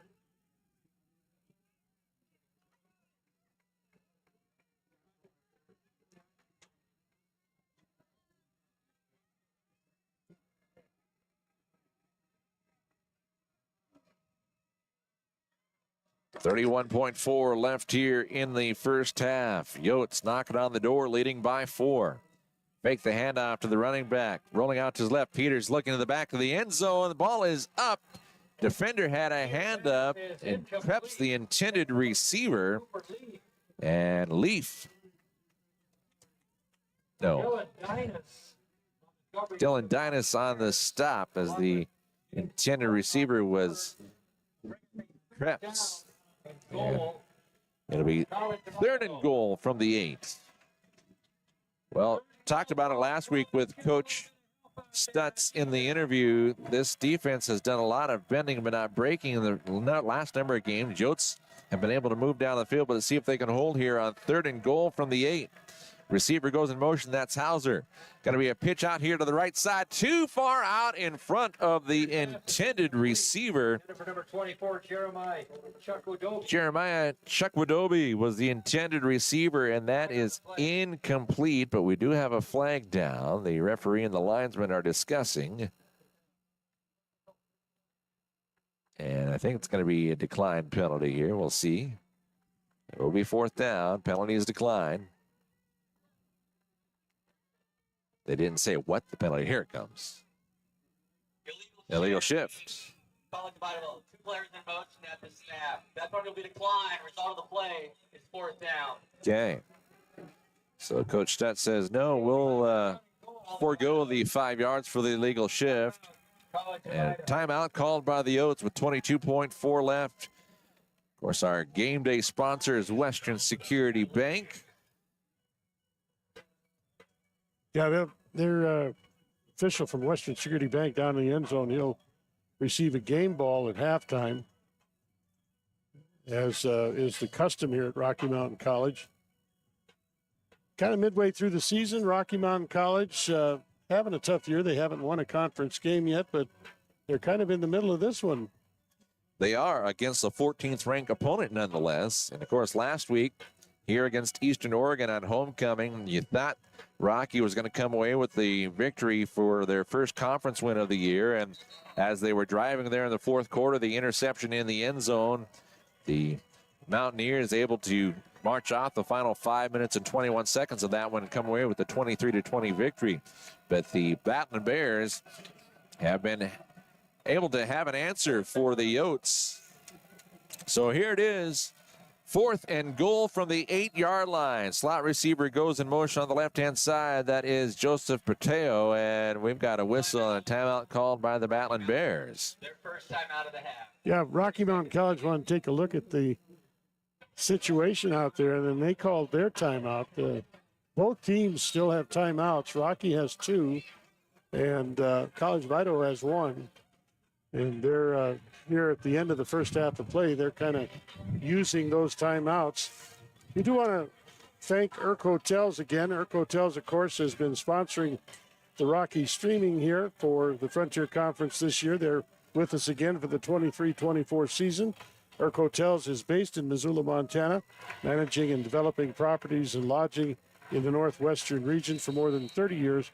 With their partners and investors, they've developed and built hotels in Montana, Washington and Idaho. And currently, they manage some 900 guest rooms, 22,000 square feet of conference space at Urk Hotels. They are dedicated to serving their people and properties, inspiring a culture of exceptional hospitality, and delivering maximum value to investors and partners. Thank you, Urk Hotels, for sponsoring the stream today here at Rocky Mountain College. 4th and goal from the 8-yard line. 22.4 left. Yotes leading by 4. Taking the snap is Peters. He pump fakes. Peters passes it into the end zone for the touchdown to Torrey Watkins from 8 yards out. And it is once again a double-digit lead for the Yotes. Once again, the receiver, that big tight end, was wide open in the end zone. Nobody within 5 yards of him. And Idaho will try kicking the extra point, hopefully taking a 11-point advantage into the locker room here at halftime. Torrey Watkins making the first catch for a touchdown this afternoon. Watkins, that is his second touchdown reception of the season. And the point after attempt is good by Botch to make it 35-24. Yotes on top, the Battlin Bears, 18.9 left in the first half. We'll take a timeout. You're watching all the action right here on the Rocky Athletics YouTube channel.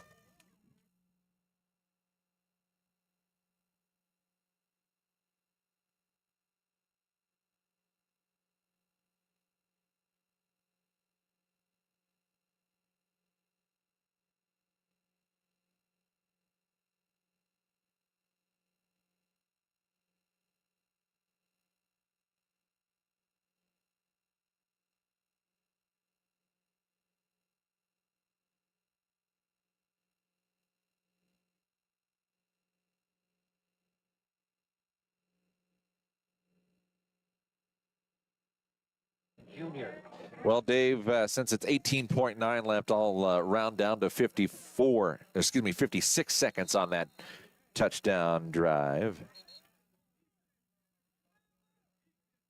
As the Yotes able to march down the field 75 yards. It took 8 plays, but that's because they were pretty much all passing plays and a number of incompletions. So Yotes lead 35-24. Here's the kickoff taken at the 8-yard line by Jack Waddell. Waddell cutting right side. Waddell trying to find some blockers. He does. Gets up across the 25. Waddell will tiptoe out of bounds at the 30-yard line. And with 10.1 left, they will have it at their own 30-yard line. Now remember, the Yotes won the toss and deferred to the second half. So the Yotes will have the ball to start the second half of play. Interesting to see if Coach Stutz calls a quick strike here or if he'll take a knee and look to take this current 11-point deficit into the locker room. Trips left side, one right side. Graydon Buell looks left. Looks left again. Claps his hand, takes the snap. Buell, pump fake. Buell. He will throw it towards the far sideline, and he was under pressure in a hurry. He had to just get that one away. Bring up a second down and 10. So with 5.4 left, it'll be second down and 10. Bless you. Thank you. Got it flagged down, however. Give Dave a chance to clear his throat. And looks like this one's going to come back against the Battlin Bears. This will be the first penalty against the Bears this afternoon, and that coming with 5.4 left.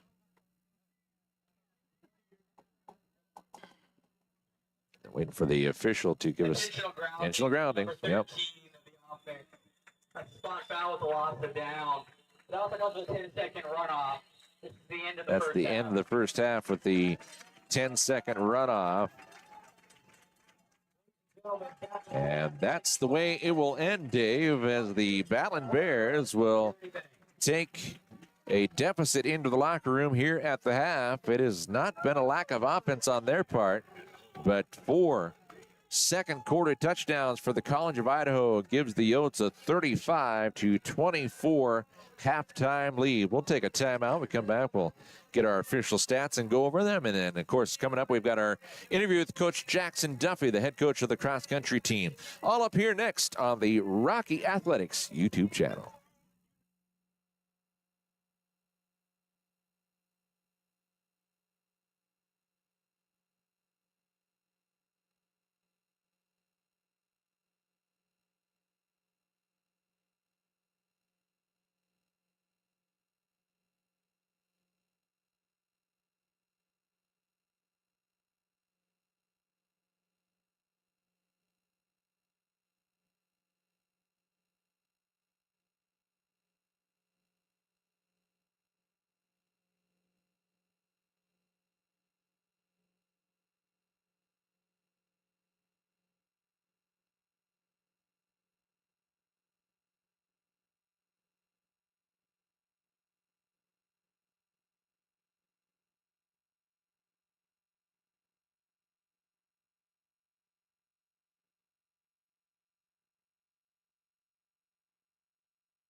Back here from the timeout, a halftime score 35-24. The Battlin Bears trailing the 14th ranked Yotes from the College of Idaho. 35-24 our score.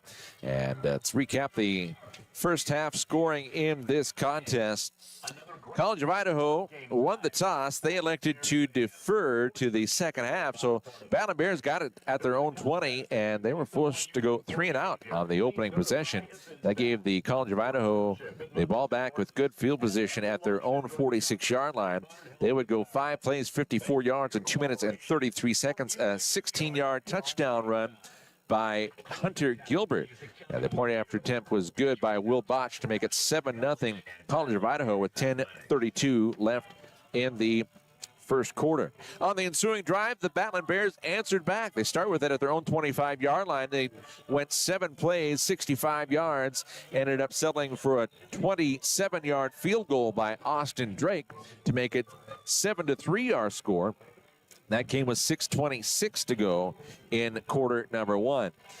The ensuing drive, a quick first down for the Yotes, and then they were forced to go 3 and out on the ensuing set of downs. And the Battlin Bears got it back at their own 20-yard line with 3:34 left in the first quarter. Battlin Bears would march down the field 80 yards in 2 minutes and 25 seconds. It was a 1-yard quarterback keeper by Drayden Buell. Drake's point after attempt made it 10-7 as the Bears took the lead for the first time. And of course, that drive was set up by a big pass of 38 yards from Buell to Waddell to get the Battlin Bears down into Yotes territory. Our score at the end of the first quarter was 10-7 as College of Idaho had the ball to bookend the end of the first and start of the second, and it was 4 plays into the second quarter where College of Idaho would retake the lead on a 22-yard touchdown pass from Peters to John Krebs. Botch's point after attempt was good to make it 14-10 with 13:28 left. That would be the first of 4 second quarter touchdowns for the Yotes as they would score on 3 consecutive possessions. They would score that 22-yard strike, and then 4.5 minutes later, College of Idaho had a 24-yard run by Hunter Gilbert. Botch's point after attempt made it 21-10 with 7:43 left. Ensuing drive for the Battlin Bears, they answered back. 3 plays, 57 yards. It was a 53-yard pass from Graydon Buell to Eric Lira. And Austin Drake's point after attempt got it back within 4, 21-17 our score. But College of Idaho on the ensuing drive, 1 play, 67 yards. It was a strike from Andy Peters to Brock Richardson, and nobody was able to catch him. Point after attempt with spots was good. It was 28-17 our score with 6:04 left in the fourth. Rocky would go 3 and out on the ensuing drive, give it back over to the College of Idaho, who got a quick first down on first down, and then they went 3 and out. That gave the Battlin Bears the ball back at their own 10-yard line with 3:40 left, and the Bears marched down the field.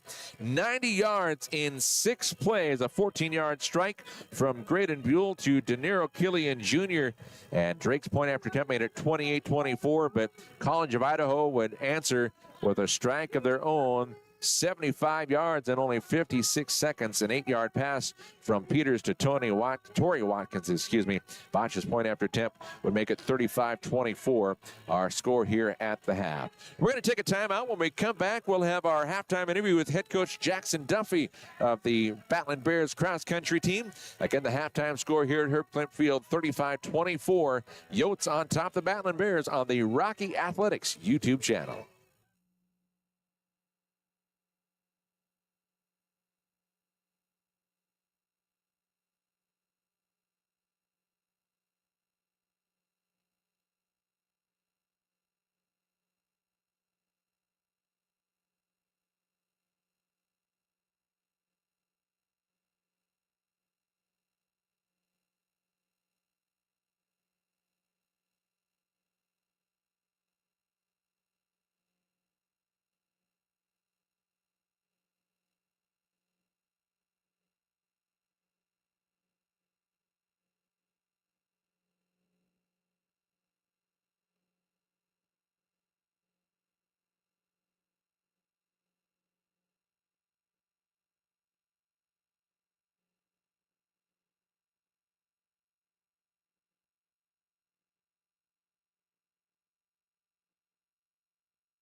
Back here at the Rocky Bowl, we are at halftime between the Yotes from the College of Idaho and your Battlin Bears. Halftime score 35-24.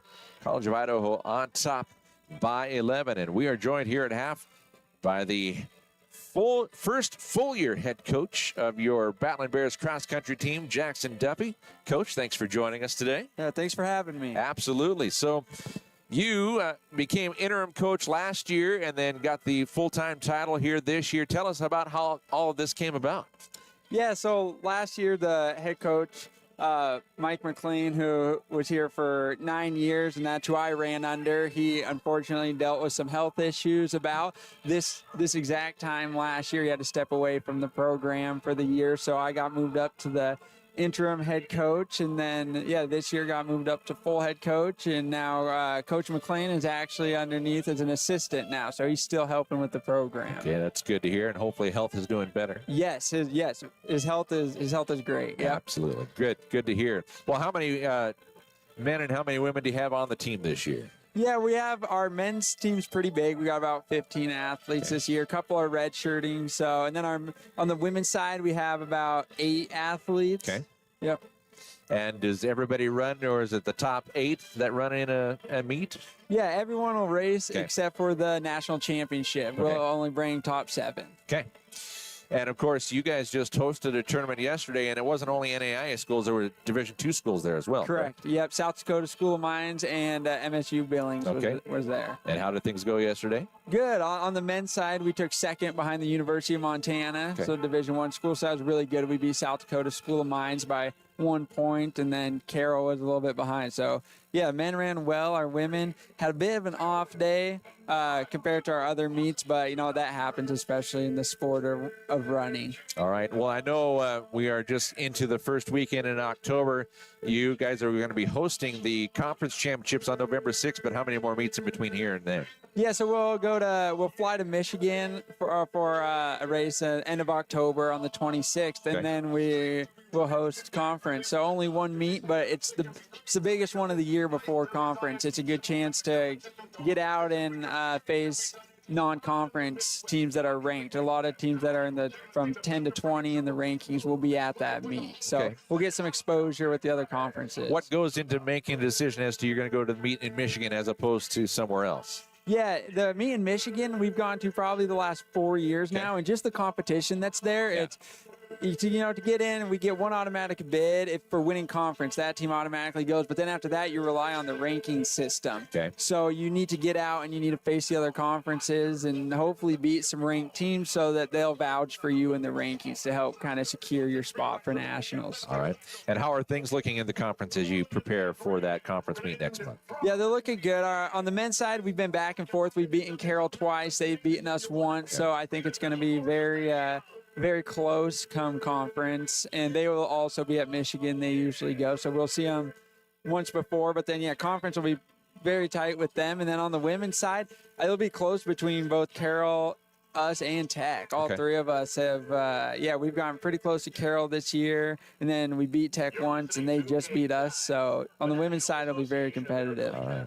Jackson, a little bit of your background. You ran for the Battlin Bears before you became coach. Yep. Yeah, I ran here for 5 years, came in at 2017 as an athlete, and I can't say enough about the college. I loved it here. I loved all 5 years I was here, and met some of the best friends I'll ever have and some of the best memories along with it.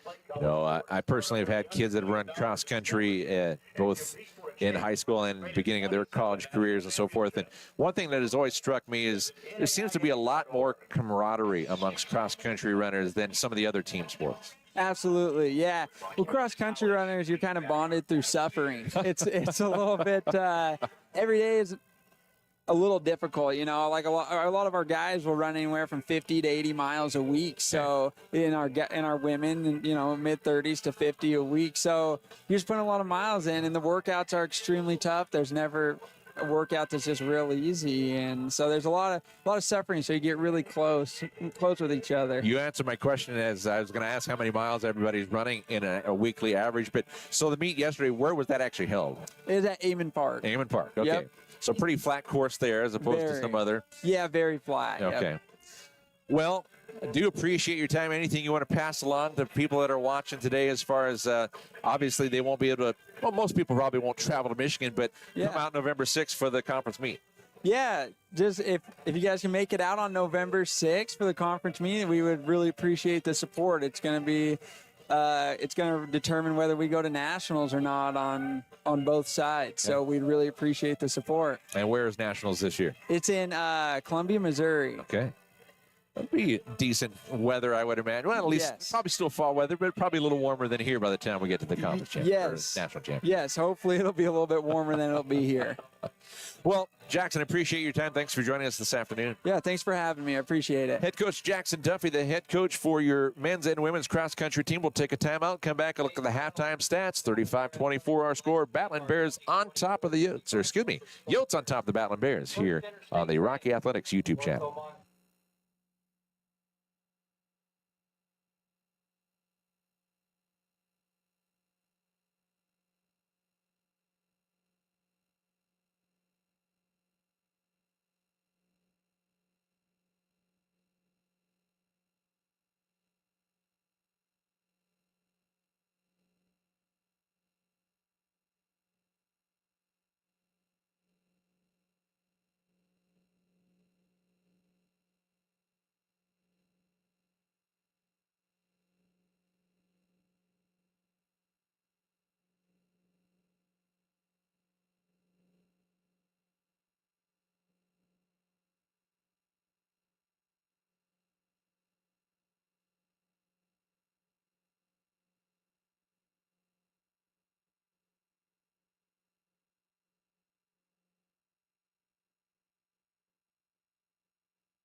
All right, back here at Herb Klindt Field, the halftime score 35-24. College of Idaho on top of Rocky Mountain College by 11.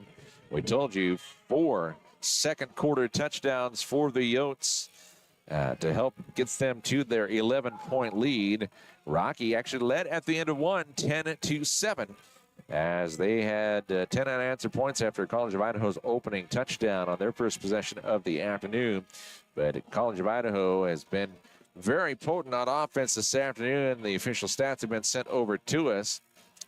College of Idaho racking up 19 first downs, 10 through the air, and 9 on the ground. Dave, that's a pretty impressive equality there as far as almost half through the air, half on the ground. But 19 first downs in the first half. Battlin Bears only 9 first downs in that first half of play, as they have had 2 on the ground and 7 through the air. Third down efficiency, both teams been fairly good. 67%, 4 of 6 on third downs for the College of Idaho. And the Battlin Bears, 4 of 8, 50% from third down conversions. And, you know, thinking back about it, College of Idaho, they haven't had a lot of third down opportunities because they've been able to strike early on first or second down. But 406 total yards of offense for the Yotes in the first half, as opposed to 295 for the Battlin Bears. Through the air, Andy Peters, 295 yards on 12 of 23 passing. He does have he has 2 touchdown passes, and there are 2 touchdown runs as well on the first half for the Yotes. Taking a look at the individual stats, Andy Peters, 12 of 23, 265. 3 touchdown passes for Mr. Peters. I forgot to mark down the last one there by the second one by Brock Richardson. That's where I was missing that. So let's mark that one down appropriately. But Hunter Gilbert rushing, 8 attempts for 85 yards and 2 rushing scores, as he had runs of 16 and 24 yards, the latter being his longest run of the afternoon. Andy Peters, 6 rushes for 37 yards on the day, and Jackson Stampley has 3 carries for 19 yards. Receiving wise, leading receiver, while they have 3 players with 2 receptions each. Tommy Hauser is 2 for 46. John Krebs, 2 for 34 and a touchdown. And then Torrey Watkins, 2 for 13 yards and the touchdown there in the second quarter. Brock Richardson, 1 catch for 67 yards and a touchdown. Jace Appleby is 1 for 34. Shane Runyon, they have him 1 for 22. And Hunter Gilbert, 1 reception for 13 yards. William Botch has gone 4 for 4 on extra point attempts on the day. Actually should be 5 for 5, as they marked 1 down as a team, but it was Botch out there. For Graydon Buell, he's got 11 of 19 passing for 267 yards in the first half and 2 touchdowns. He has not been picked off, neither has Peters in the first half. His favorite receiver so far has been Ben Rooney, 3 receptions for 67 yards. De Niro Killian Jr., 2 receptions for 34 yards and a touchdown. His longest reception went for 54 yards. Eric Lyra went 1 for 53, and that was for a score. Jack Waddell, 2 catches for 43 yards. Joseph Dwyer, 2 for 29, and they have Jasper Juma with 1 for 7 yards in the first half. Rushing wise, Graydon Buell, 7 carries for 12 yards. His longest went for 9. Ben Rooney, hard fought first half on the ground, 4 for 9. Kyan Jesperson has 1 carry for 4 yards, and Daniel Kalian Jr. has 1 for 3 yards there in the first half. One of the things that I wanted to look up here, let's see if I can get my sacks. College of Idaho they credited it with a team sack for 7 yards. And then the Battlin Bears, Jasper Juma, had a sack for no gain, and John Ergon had a sack for 2-yard loss. Dave, it's been pretty impressive when you consider the fact that almost 700 yards put up between these 2 teams in the first half. Qualifies as a shootout, as I said midway through the second quarter. Definitely not a defensive battle between these two teams. A lot of scores up on the scoreboard, and whole second half to go. College of Idaho will get the ball first to begin. It'll be up to Rocky to defend and get the stop, force a 3 and out, and get the ball back, and then score a touchdown to get back within one score of the Utes here at home against College of Idaho. I think the difference in this ball game, from my point of view, has been the offensive line for the College of Idaho. They have done a better job blocking for the quarterback, protecting him, giving him the time in the pocket to make those nice long passes that he's made, but also to block for those runs up the middle that have opened up those big holes. And at this point, I'd have to give the edge in this ball game to the offensive line of the College of Idaho. Now, Rocky's still a very good team. One of the things I've noticed in the first half of play is Rocky quarterback Graydon Buell. He definitely is favoring his left leg when he's running off the field in situations where he's not actually out there. He definitely is favoring that left leg. Looks like he might have a kind of a muscle pull or something like that going on the back of his leg. And whether that's going to be a factor here in the second half remains to be seen. Let's take a look around the Frontier Conference scoreboard. They are in the start of the third quarter up in Helena, and Carroll is having their way against MSU Northern 30-0 as they get underway in the second half. 12:36 left in the third quarter in Butte, and Tech holding on to a 28-21 advantage over Southern Oregon. Both those teams ranked in the top 25 this week. And then coming up later on tonight down in Arizona, the Arizona Christian hosting Eastern Oregon. That will start at 7 o'clock Mountain Standard Time this evening. Well, Eastern Oregon, of course, they were here last weekend and upset the Battlin Bears in homecoming, winning by a score of 23-20. This College of Idaho team taking on that Montana Tech team in Caldwell last week and coming away with their first conference victory as they won in overtime over the Orediggers by a score of 45-37. And Southern Oregon, I've been trying to pull up the conference standings via the NAIA site, and it has not been a successful effort. So let me see if I can get to our game notes, because I know Sponsors all kickoffs for the 2024. Mr. Brandon Stinson, our sports information director, usually has it in the, but we don't have a printout of the game notes today, do we? We don't. I don't know, we have our conference standings listed in there.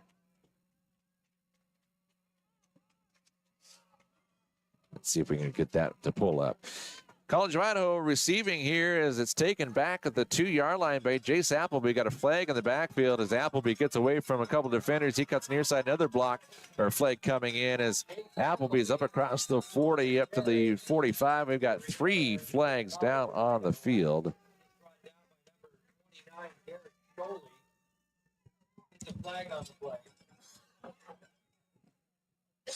And I'm assuming this one is going to be, well, there's multiple flags, so we'll just have to see. They spotted up initially at the 39-yard line, so it's a return of 37 with the penalties waiting to be called. But Southern Oregon ranks 7th in the nation this week. Carroll not ranked, but they are 2-0 in conference. Montana Tech ranked 10th. And then Montana Western ranked 9th. College of Idaho ranked 14th. So, again, 4 Frontier Conference teams in the top 15 this week. There are 2 fouls in the play, both by the return team. We have a personal foul, illegal blindside block, number 35 of the return team. That penalty will be declined. Holding, number 91 of the return team. That penalty will be more 10 yards from the spot of the foul. It'll be first down, College of Idaho. Okay, so the personal foul for illegal block was actually declined, but there was also a holding penalty against College of Idaho. That's 10 yards from the spot of the foul, so that negates a nice return. It's going to be 1st and 10 from their own 10-yard line. With 14:50 to go here in the third. It's going to be a handoff. No, keeper by Peters, and Peters upended by Kason Barnett. By number 7, Kason Barnett. As he got up to the 12-yard line, a gain of 2 yards.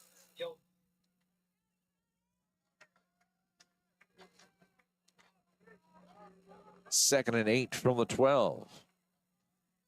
Umpire gets back away into position. 14:22 left here on the opening possession of the second half. Peters out of the gun. Gilbert goes in motion from left to right. Peters going to try and run it. Ran into his own guy initially, and then he's going to be upended back at the 10. And great job by James Morzan III, as he will bring him down for a loss of a yard. 3rd down and 9. Nice defensive play that time by Rocky, as the pocket held that time. That's going to be important for the Bears. They're going to need to try to stay at home and make sure that Idaho doesn't get any running room. Big 3rd down play. 3rd and 9 from their own 11, opening possession of the second half for the Yotes. They lead 35-24. Peters, quick pass on the far side. That is too far out over Jace Appleby. Boy, if he would have hit him, he would have been gone for 6. Yeah, he definitely had a little bit of a step there, but we do have a flag down on the field. Big call here. If that's against Idaho, then it'll likely be declined by Rocky. And just to clarify, it's the College of Idaho, not the university. There's a slight difference there between the Vandals and the Yotes. And pass interference. Penalty is declined. Did I say University of Idaho? No, you just said Idaho. But most people, when they refer to Idaho, they think university. So that's just a point of clarification. Just a different conference, too. Indeed. Couple divisions up as well, like 3. Here is the punt away as the pass interference is declined, and that's going to take a Yotes roll all the way down inside the 25 from the 40. It's going to roll dead at the 23-yard line. So Rocky will start with it at their own 23 with 13-14 left in quarter number 3, trailing 35-24 to the 14th ranked Yotes. Wind came up during that punt, and that actually added some sailing time for the ball, which was good for Idaho, as it turns out to be a decent punt. And Rocky will start out back at their 23-yard line for the first time in the second half on offense. Rocky only had the 1 penalty in the first half, but it came right at the end of the half on the intentional grounding call that ran off the final 10 seconds on the clock. Bears start with it down by 11. 1st and 10 at their own 23-yard line. Trips left side, 1 to the right. Waddell split out right side. Graydon Buell has Rooney on his right hip. Buell takes a 3-step drop. Buell under pressure, and Buell is brought down at the 14-yard line as the stop was made by Matt Iwamizu. That'll be a loss. Going to spot it at the 15, a loss of 8. Second sack of the afternoon against Buell. So 2nd down and 18. Buell running up to the line to change the play here. 2 receivers split out either side. Buell out of the gun. Buell looking over the middle. Nothing there. He's going to run it. Buell's got some running room, but he's going to be caught from behind. He was down at the 24-yard line before the ball comes out. Again, a healthy Greg Buell would have had some good yardage there, but he is definitely not 100% on the running, favoring that left leg. Does have it wrapped up there on the lower calf there compared to the bare calf on the right side. Just under 12 to go here in the third. First possession of the second half for the Battlin Bears. 39 from their own 24-yard line. Trips right side. Buell looking left. Buell looking down that sideline. He's got Killian Jr., who's not able to bring it in at the 39.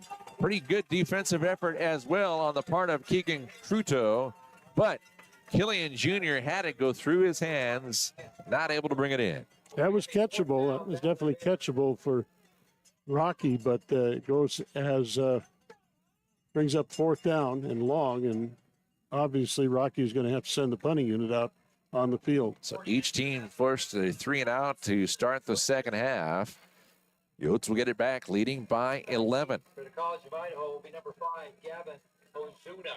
Gavin Ozuna standing back at his own 35-yard line, awaiting the punt as another Erickson Air Tanker MD-80 is making rounds from Billings Logan International. Fair catch is made at the 43, diving for it. Actually going to spot him at the, 43, where they will say. So fair catch is made, and decent field position for the Yotes as they get it back with 11:42 to go here in the third. Don't know, I'm assuming they're fighting the elk fire down in Wyoming is probably where they are fighting. We've seen some Neptune BA-146s also providing fire suppressing efforts here out of Billings.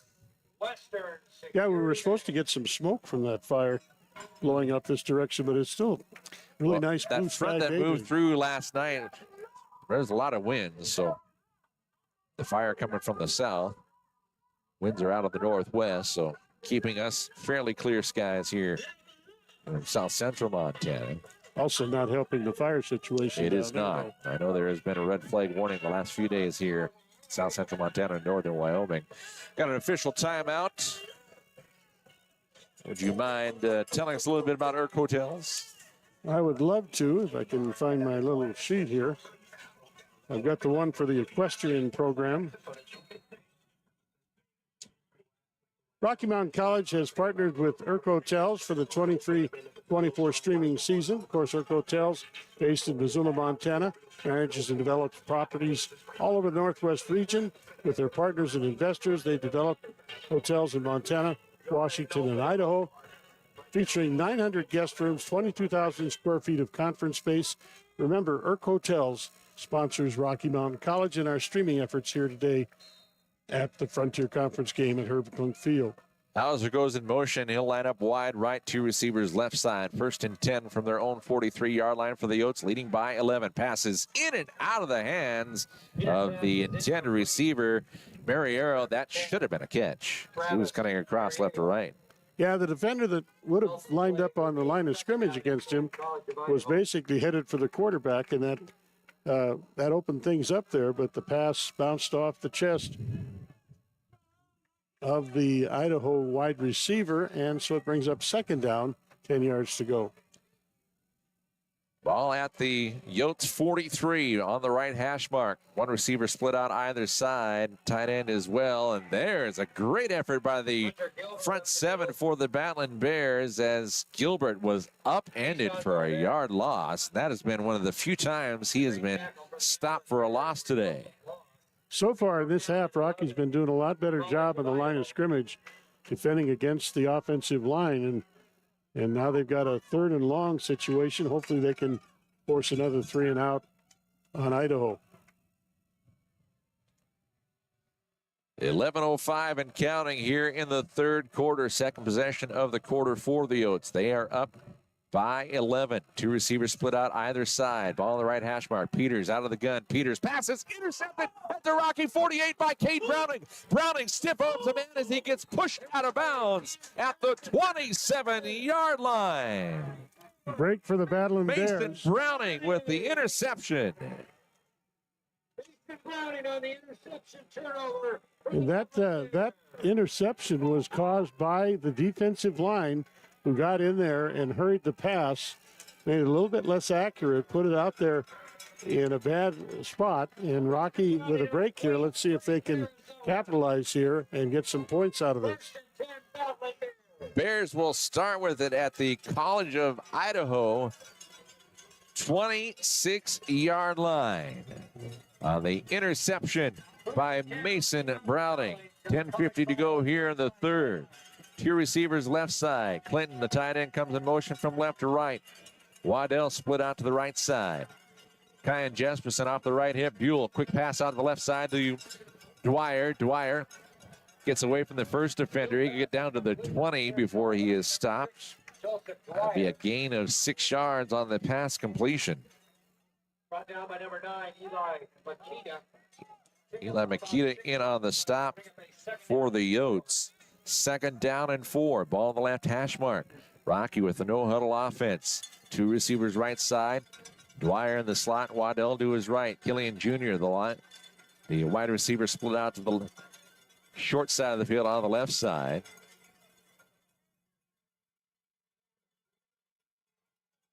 Dropping back, Buell looking to the end zone. Buell's got Joseph Dwyer. He was aiming it to the right back pylon, and Dwyer couldn't get there in time. It falls incomplete.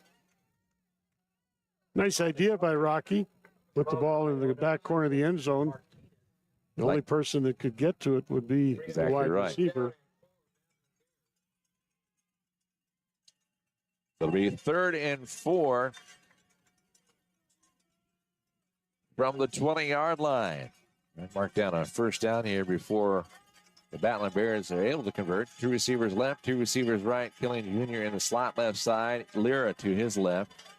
Dwyer in the slot right side. Actually, 5 receivers set as Clinton's out there as well right side. Pass is through the hands of Joseph Dwyer. He is normally sure-handed, but he is not able to bring that in. Kind of thrown behind him a little bit and kind of a hard pass to get to. But like you said, he normally makes a good situation out of a bad one. So Coach Stutz is saying, let's go for 3 here. Rocky not able to get 6 out of the interception. Let's see if they can get 3. It'll be a 37-yard field goal attempt from just inside the left hash mark. Buell the hole. The kick is on its way. I think somebody got a hand on it, and it goes wide left. And so it will remain 35-24. The missed field goal by Austin Drake from 37 yards. And so College of Idaho will take over at their own 20. And they were fortunate to come away with not giving up any points there.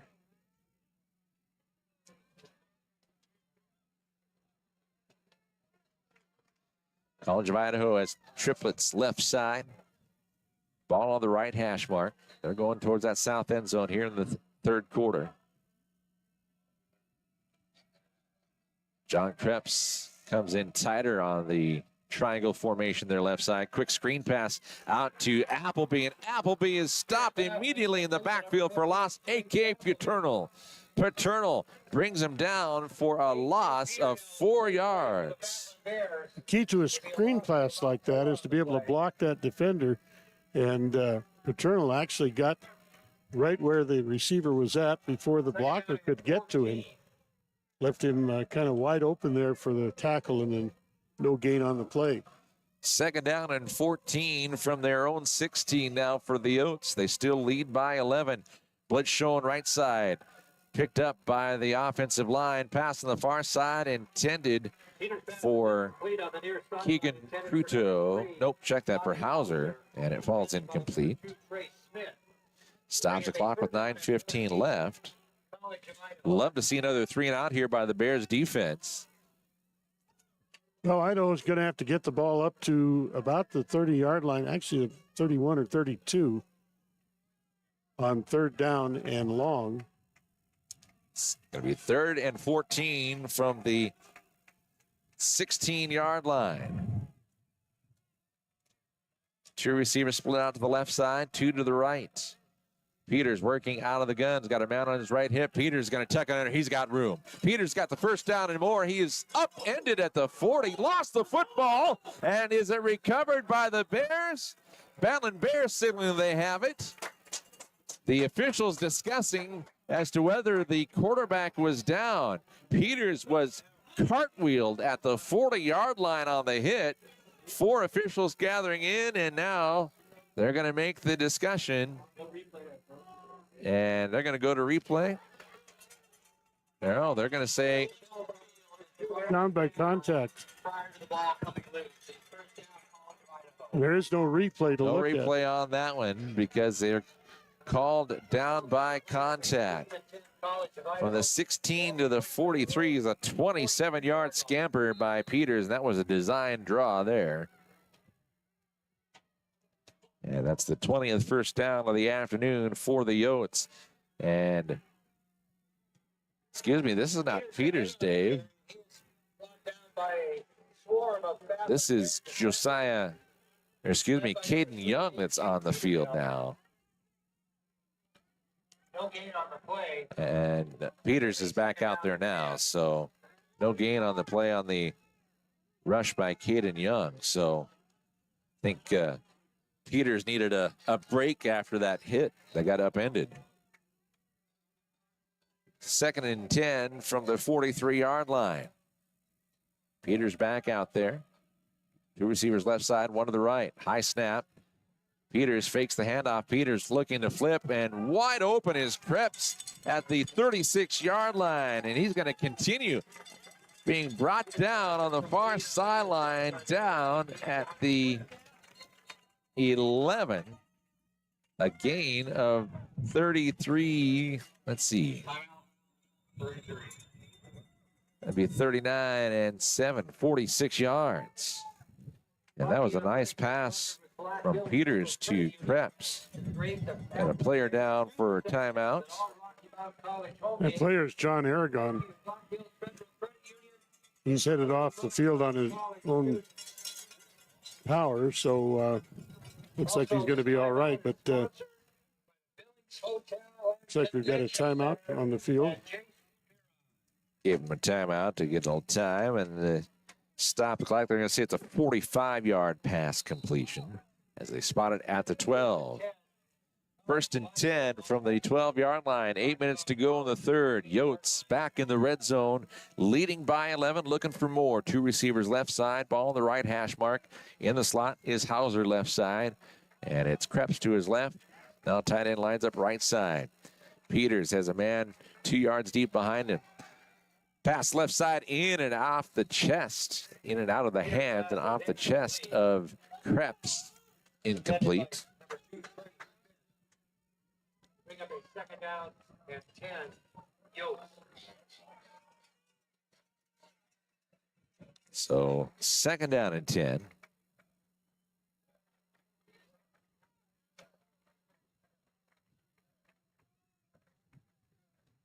From the Rocky 12, Peters has a man in motion. That's Watkins. Peters on the keeper, trying to follow his blocker. Peters on the right. That was Stampley that's leading the way, and Peters gets it down to the 8-yard line, a gain of 4. Bring up a 3rd down and 6. College of Idaho. 3rd and 6 now from the Rocky 8.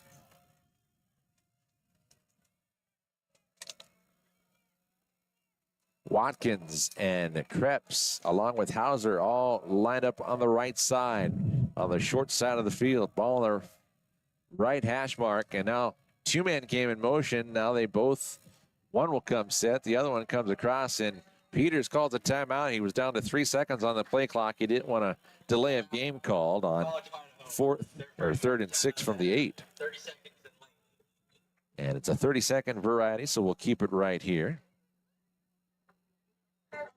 Again, we mentioned Irk Hotels, our streaming sponsor for Rocky Mountain College sports again this season. Irk Hotels, based in Missoula, Montana, has been managing and developing lodging properties all over the Northwest region for over 30 years. With their partners and investors, they've developed hotels currently in Montana, Washington, and Idaho, and feature some 900 guest rooms, 22,000 square feet of conference space. At Irk Hotels, they're dedicated to serving people and properties, inspiring a culture of exceptional hospitality, and developing maximum value for their investors and partners. So a big thank you to Irk Hotels for your support of Rocky Mountain College athletics. Also want to recognize our game sponsor today, Western Security Bank, which is my bank here in Billings. Been with Western Security for, oh gosh, probably about 40 years now. Yeah, it's pretty darn close. 3rd and 6 from the 8-yard line. Trips right side again. Watkins comes in motion. Peters takes the snap. Peters looking.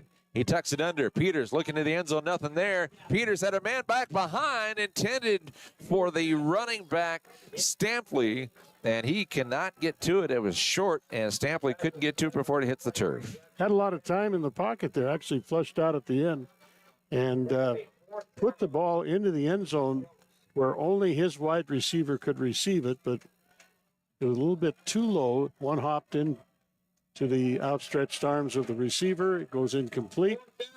So we got a 4th down, and they're going to go for it on 4th down. 6:50 left in the 3rd. 4th and 6 from the 8-yard line. Peters takes the snap. Peters looking to the end zone, and it is caught. Did he hold on to it? He did. Jace Appleby hangs on with good coverage from Kaysen Barnett from 8 yards out, and the Yotes take a 41-24 lead, extra point pending. Nicely designed pass play that time. It trips to the left. Wide open field. Rocky, of course, one-on-one coverage. And Idaho has been beating that one-on-one coverage all day long here in this ball game. On to attempt the extra point is Botch. That one is all the way through, gets to the top of the berm on the south end of the Rocky Bowl, and that makes it 42-24. The Yotes on top of the Battlin Bears with 6:45 left in the 3rd quarter of play. We'll take a timeout. You're watching all the action on the Rocky Athletics YouTube channel.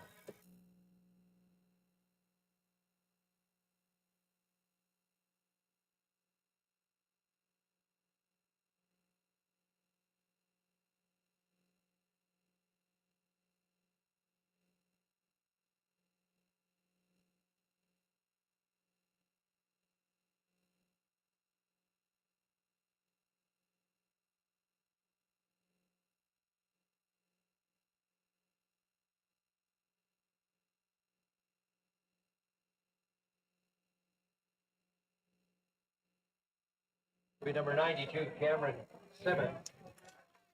Cameron Simmons to kick it off. College of Idaho, their 6th touchdown of the afternoon, 4th one through the air. That drive, 80 yards, 8 plays, 3 minutes and 11 seconds as Simmons point after, or kickoff rather, goes all the way through and hits the man with the sensors there in the back of the end zone. Yeah, the wind definitely carried that one a little farther than normal. Kicking from the north at this point is definitely an advantage to the kicker in the ball game. And Rocky's last attempted field goal was actually kicking into the wind, so that could have had an effect on it, although that kick was off to the left. So Rocky going to try to get back into this ball game a little bit here. 1st and 10.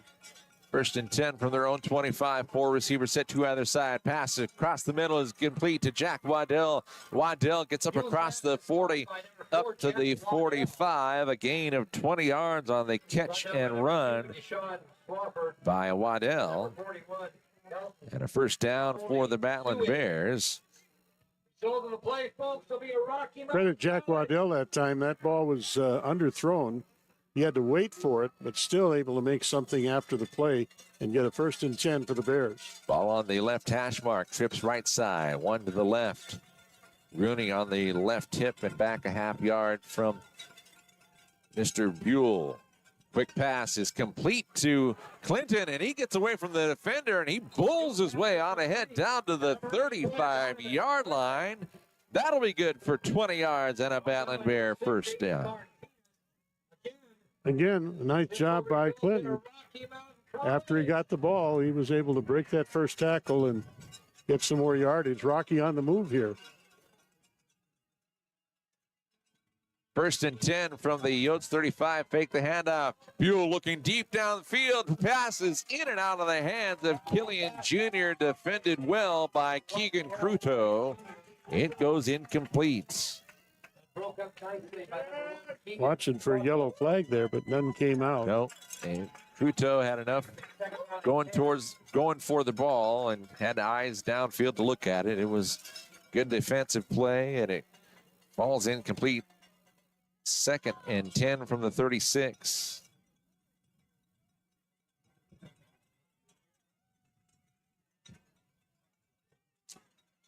Battlin Bears trailing 42-24. Handoff to Kyan Jesperson. Jesperson pulls his way ahead down to the 29, a gain of 7 yards. That is his second carry of the afternoon. Running game has not been much of a factor for the Battlin Bears. Big third down play for Rocky. They need to convert here. Third down and 3 from the 29-yard line. Battlin Bears trailing by 18.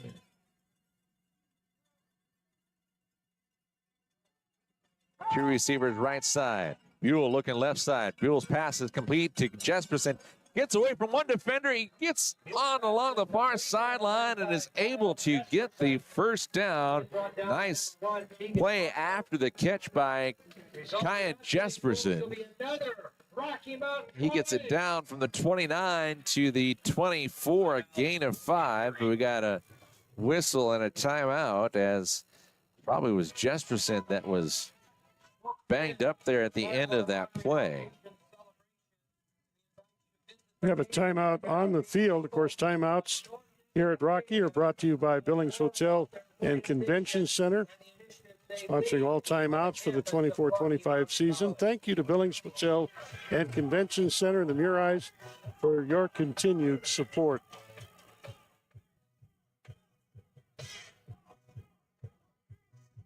Three consecutive first downs on this drive for the Battlin Bears as they are trying to answer back, down 42-24 to the 14th ranked Yotes from the College of Idaho, Caldwell, Idaho. Youngest daughter was a Yote early on in her collegiate career and ended up transferring to Montana State, but she was there during the fall of 2020. She had gone out there hoping to run cross country and track for them, only to have fall sports suspended.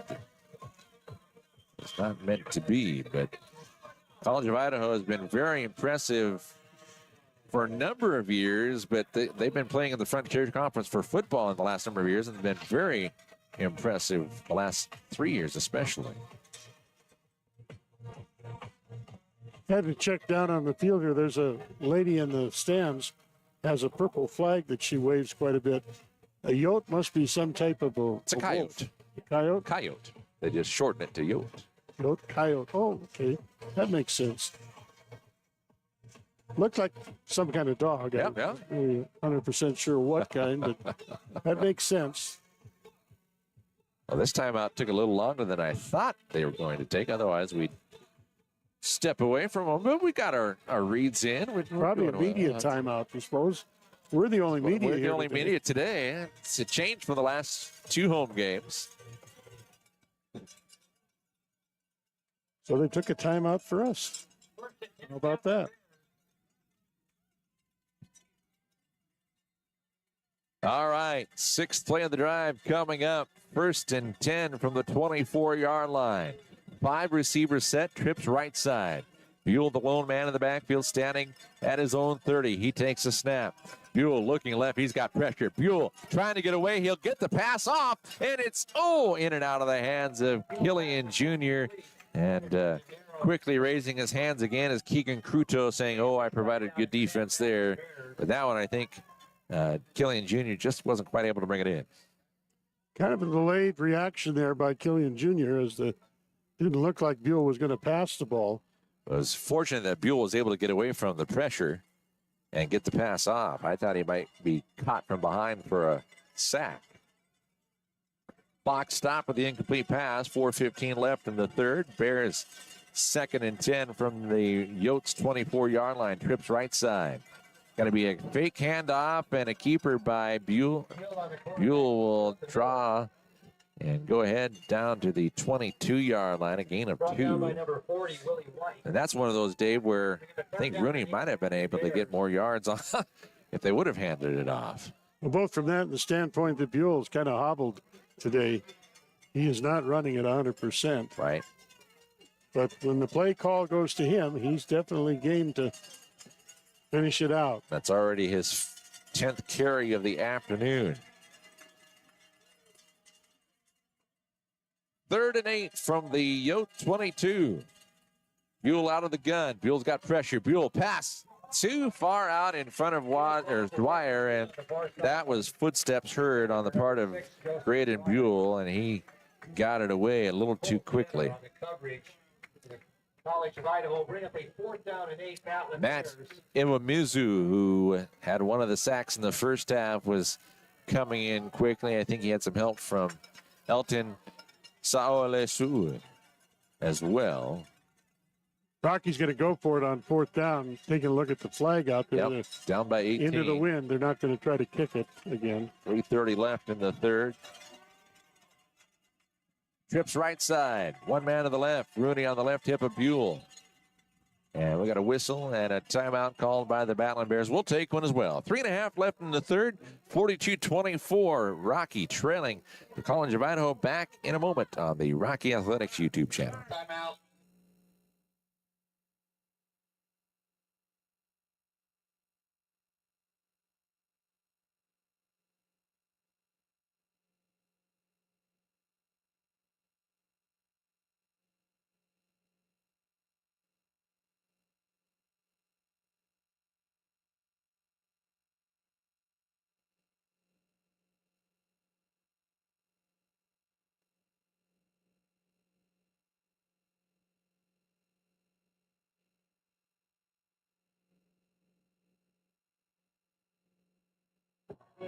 Well, Dave, we've got an update from Butte.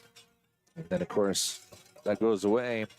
Landers Smith, his 2nd score of the ball game, made it 35-21. Tech on top of Southern Oregon with 59 seconds left. Now Rockies decided they're going to go for the field goal attempt. Austin Drake on to attempt a 39-yarder from just inside the left hash mark. Here's the snap, the hold, the kick is short.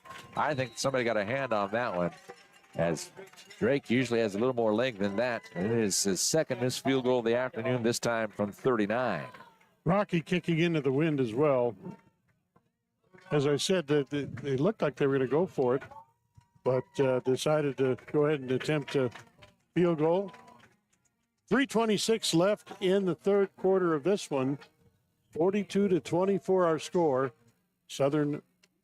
College of Idaho has the lead here on the road against the Rocky Mountain College Battlin Bears.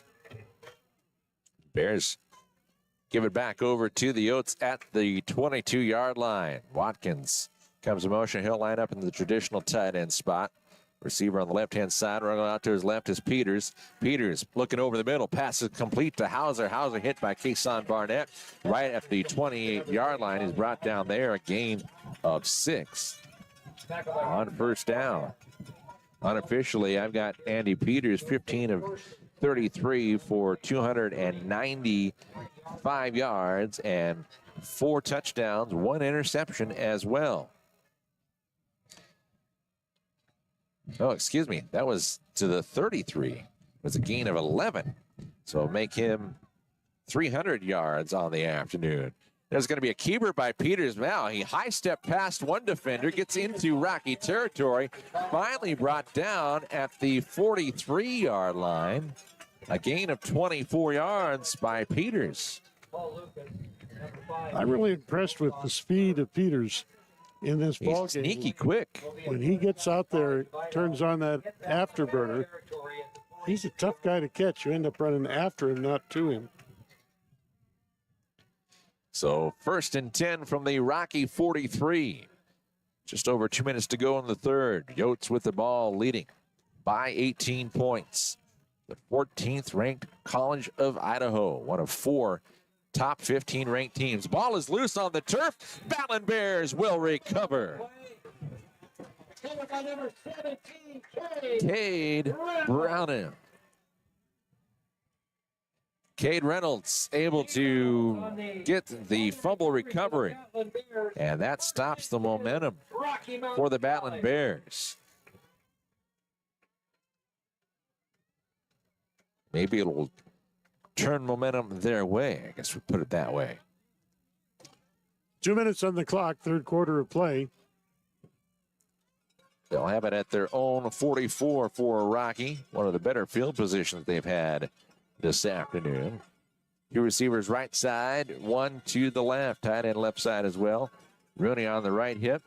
Buell looking left sideline. Buell looking for Killian Jr. again, and that one defended this time around by Kessler Fellman. Nope, that was not Kessler Fellman. It was number 31. That was Tanner Steele on defensive coverage. Killian wanted an interference call that time. They have looked for that pass a number of times this afternoon for Killian Jr. down the sideline and just have not been able to complete the last couple of them. 2nd and 10 from the 44. Buell feeling some pressure from behind. Buell trying to get away, and Dave, as you mentioned, he is a little hobbled on that left side. He gets up to the 45, and he is slow in getting up that time around. Caught from behind by Matt Iwamizu after a gain of a yard, and he ran about 18 yards to get that yard. Yeah, healthy Braden Buell that time would have had some big yards on that play. He just could not, he doesn't have that high gear anymore.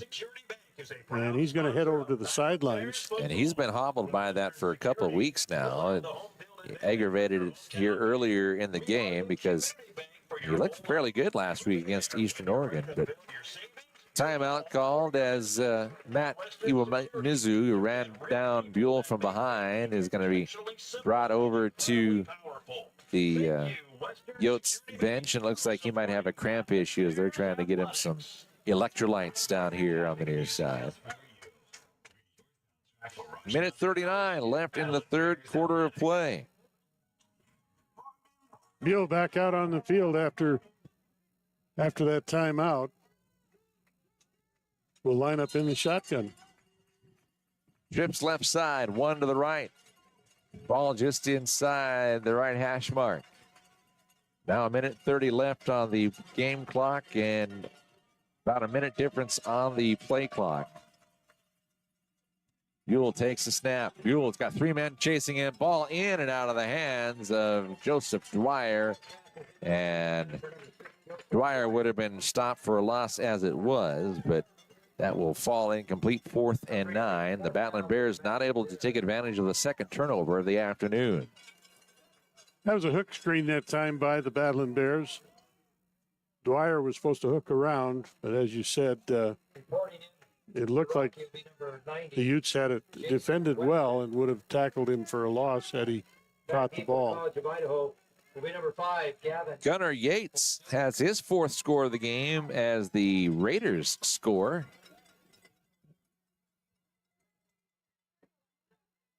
And it's 42-28, Tech on top. There's a high spiraling punt. Great one, fair caught at the 20 by Gavin Ozuna. Nice punt, though, by Mr. Jason Weston. So the Yotes get it back with 73 ticks left in the third, leading 42-24.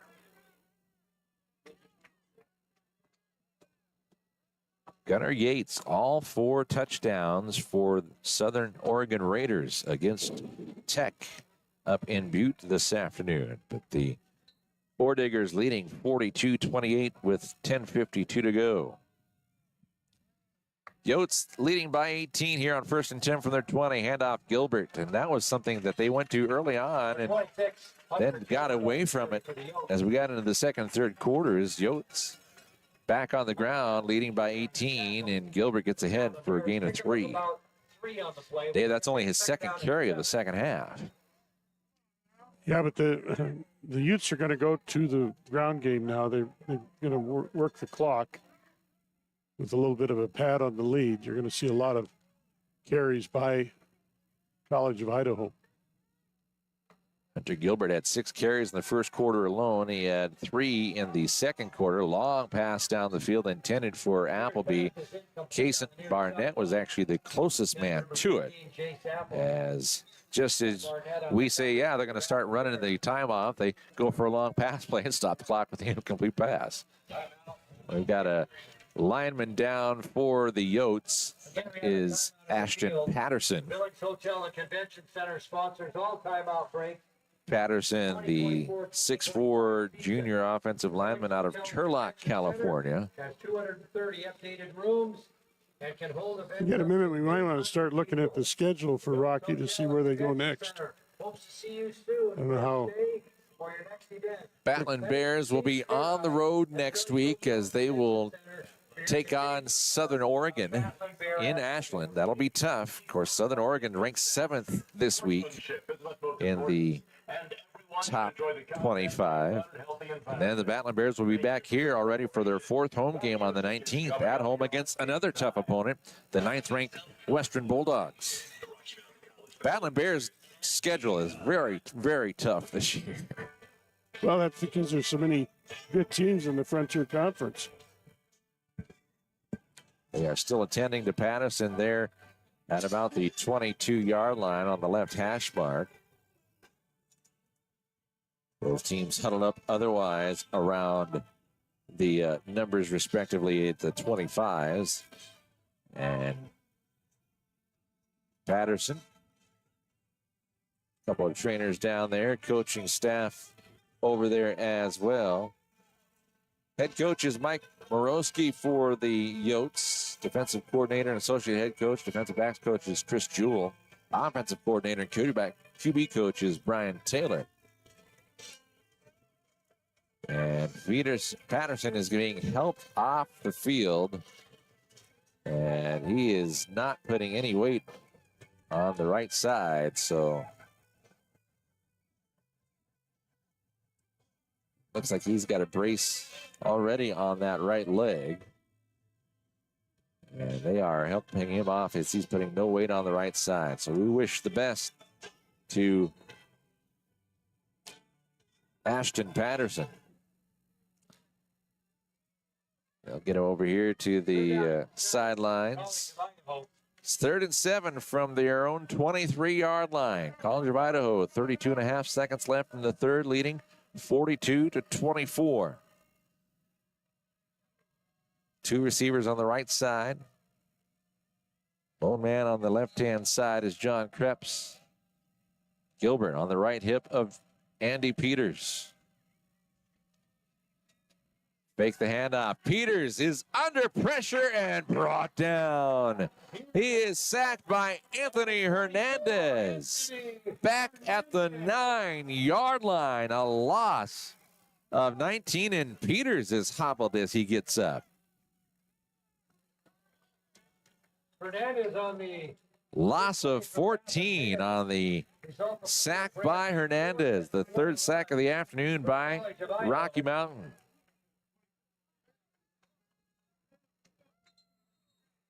And that'll be the final play of the 3rd quarter. Our score at the end of 3, 42-24. Battlin Bears trailing the Yotes by 18. We'll take a timeout, come back for the 4th here on the Rocky Mountain College YouTube channel.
4th down and 24 from the 9-yard line.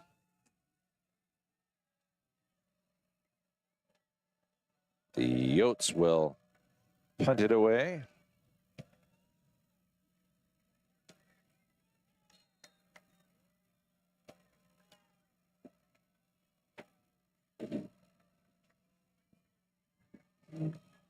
I believe is Simmons back to punt it away.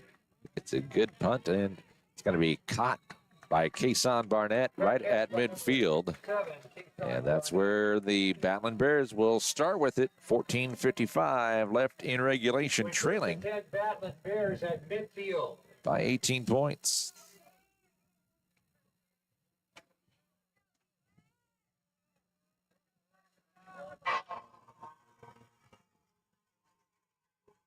What's your thoughts, Dave? Well, they're trading punts right now. It's become a defensive battle. It's no longer the shootout that we had in the second quarter. Rocky needs to get a score here. They got to start something. 14:55 left in the ball game. Yeah, only 7 points scored in that third quarter. Ben Rooney on the carry gets it down to the 43-yard line, a gain of 7 on his 5th carry of the afternoon. Tackle by number 31, Tanner Steele. Pickup of about Rocky going no huddle now. And we got flags thrown all over the place. False start on the Battlin Bears.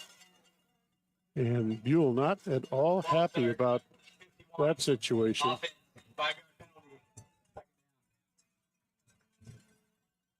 That's one of the few penalties. It's only the second penalty called against the Battlin Bears this afternoon, so they've done a nice job of playing fairly clean. But going the wrong way when you're down by 18. 2nd and 8 from the 48-yard line now. Buell looking. Buell tucks it under. Buell feeling it. He passes it complete to Klindt, who came back forward here on the near sideline for the catch. They're going to spot him out at the 35, a gain of 13 yards and a 1st down, Battlin Bears. That time, Clinton, as Buell got flushed out of the pocket, Clinton, instead of just standing there, he actually came back toward the ball and put himself in a position to make that catch for a 1st down. 1st and 10 from the 35. Passes caught at the 30 and ripped to the turf at the 30 is Waddell for a gain of 5 yards. 17 of 34 passing is what I have Graydon Buell for this afternoon. But yeah, that was definitely a great job on the previous play by Donovan Clinton, coming back to convert on that 1st down for the Bears. Handoff to Rooney, and Rooney gets it down inside the 30. He's brought down by number 39, Tanner Lee. Be a gain of 2 yards. The 28. No gain on the play. We'll bring up a 3rd down and 3. Battlin Bears. 3rd down, about 3 yards to go for the 1st down. One man split out to the right. Waddell split out to the left here on the near side. Pass over the far side. That is too far out there for Lyra. That was behind Lyra on the part of Graydon Buell, as he was looking to get him out there to the far sideline to get the 1st down, but Lyra made a good effort for it, but too far out there in front of him. And of course, they're going to go for it on 4th down by 18 with 12:52 left.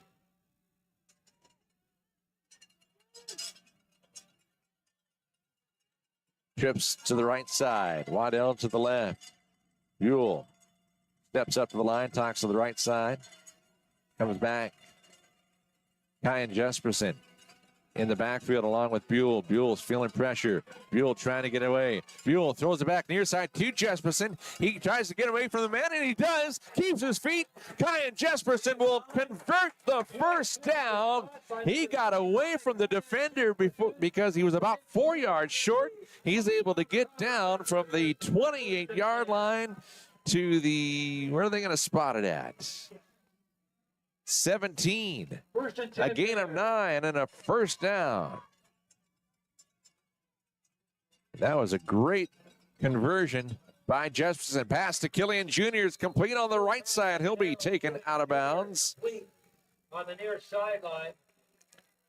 Killian Jr. goes from the 17 to the 6, a gain of 11 yards and a first down.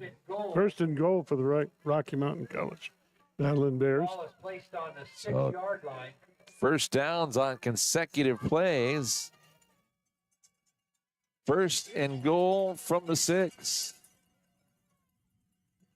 Buell hobbling as he rolls to his left. He's got a man open for the touchdown. That is Joseph Dwyer, who will go in from 6 yards out. And the Battlin Bears get on the scoreboard for the first time here in the second half. Joseph Dwyer, that's his 4th receiving touchdown of the year.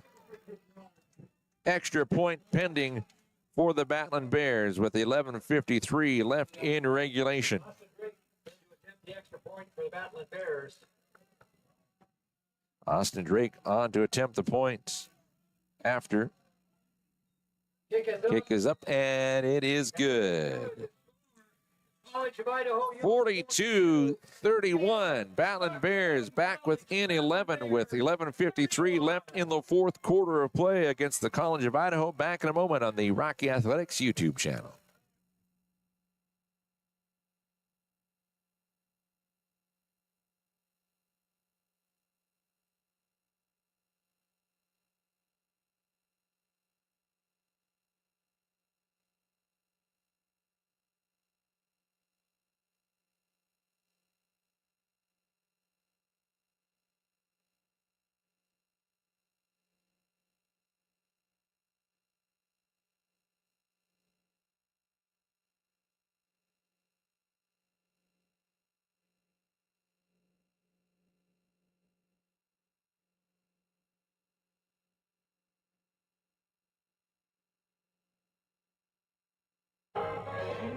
Dave, the 5th scoring drive of the afternoon for the Battlin Bears, 4th one that accounted for 6 or more points as they go 8 plays, 50 yards in 3 minutes and 2 seconds. And for Graydon Buell, that is his 4th touchdown pass of the afternoon. Or excuse me, 3rd. He had a run in the first quarter. Puts Bears within 11 points of the lead here. Still plenty of time left on the clock. Rocky's defense is going to have to step up at this point, force a 3 and out on the Utes to get the ball back quickly. Kicking off for the Battlin Bears will be number 90, Jason West. The Yotes of the College of Idaho, 14th ranked team in the nation. Southern Oregon ranked 7th this week. Montana Western ranked 9th.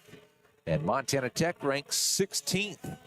And, of course, Tech and Southern Oregon taking on each other in the mining city this afternoon.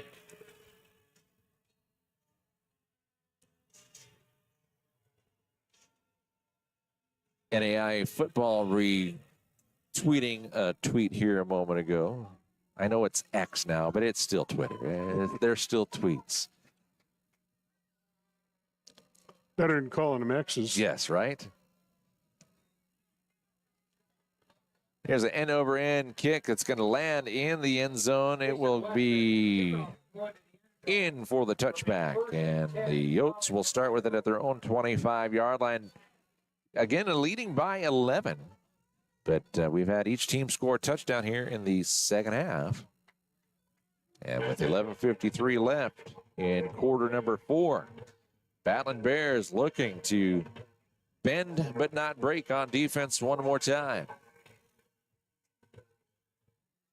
Starting with it at their own 25-yard line. Andy Peters, who was hobbled after that last play, is back out on the field. 2 receivers, 1 either side. Gilbert in the backfield. Handoff goes to Gilbert. And he'll get on ahead to the 29-yard. Check that. That is not Gilbert. That is Stampley. Stampley. Good for 4 yards. I'm going to spot it. Yeah, at the 4. 29, 4 yards.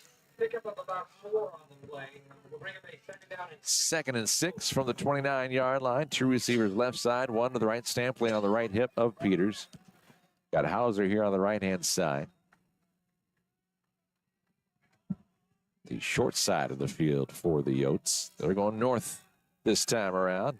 Pass is complete to Jace Appleby. He was immediately wrapped up by Kason Barnett. But Appleby gets ahead to the 33 at the gain of 4 yards. Big third down play for Rocky. Looking for a stop here.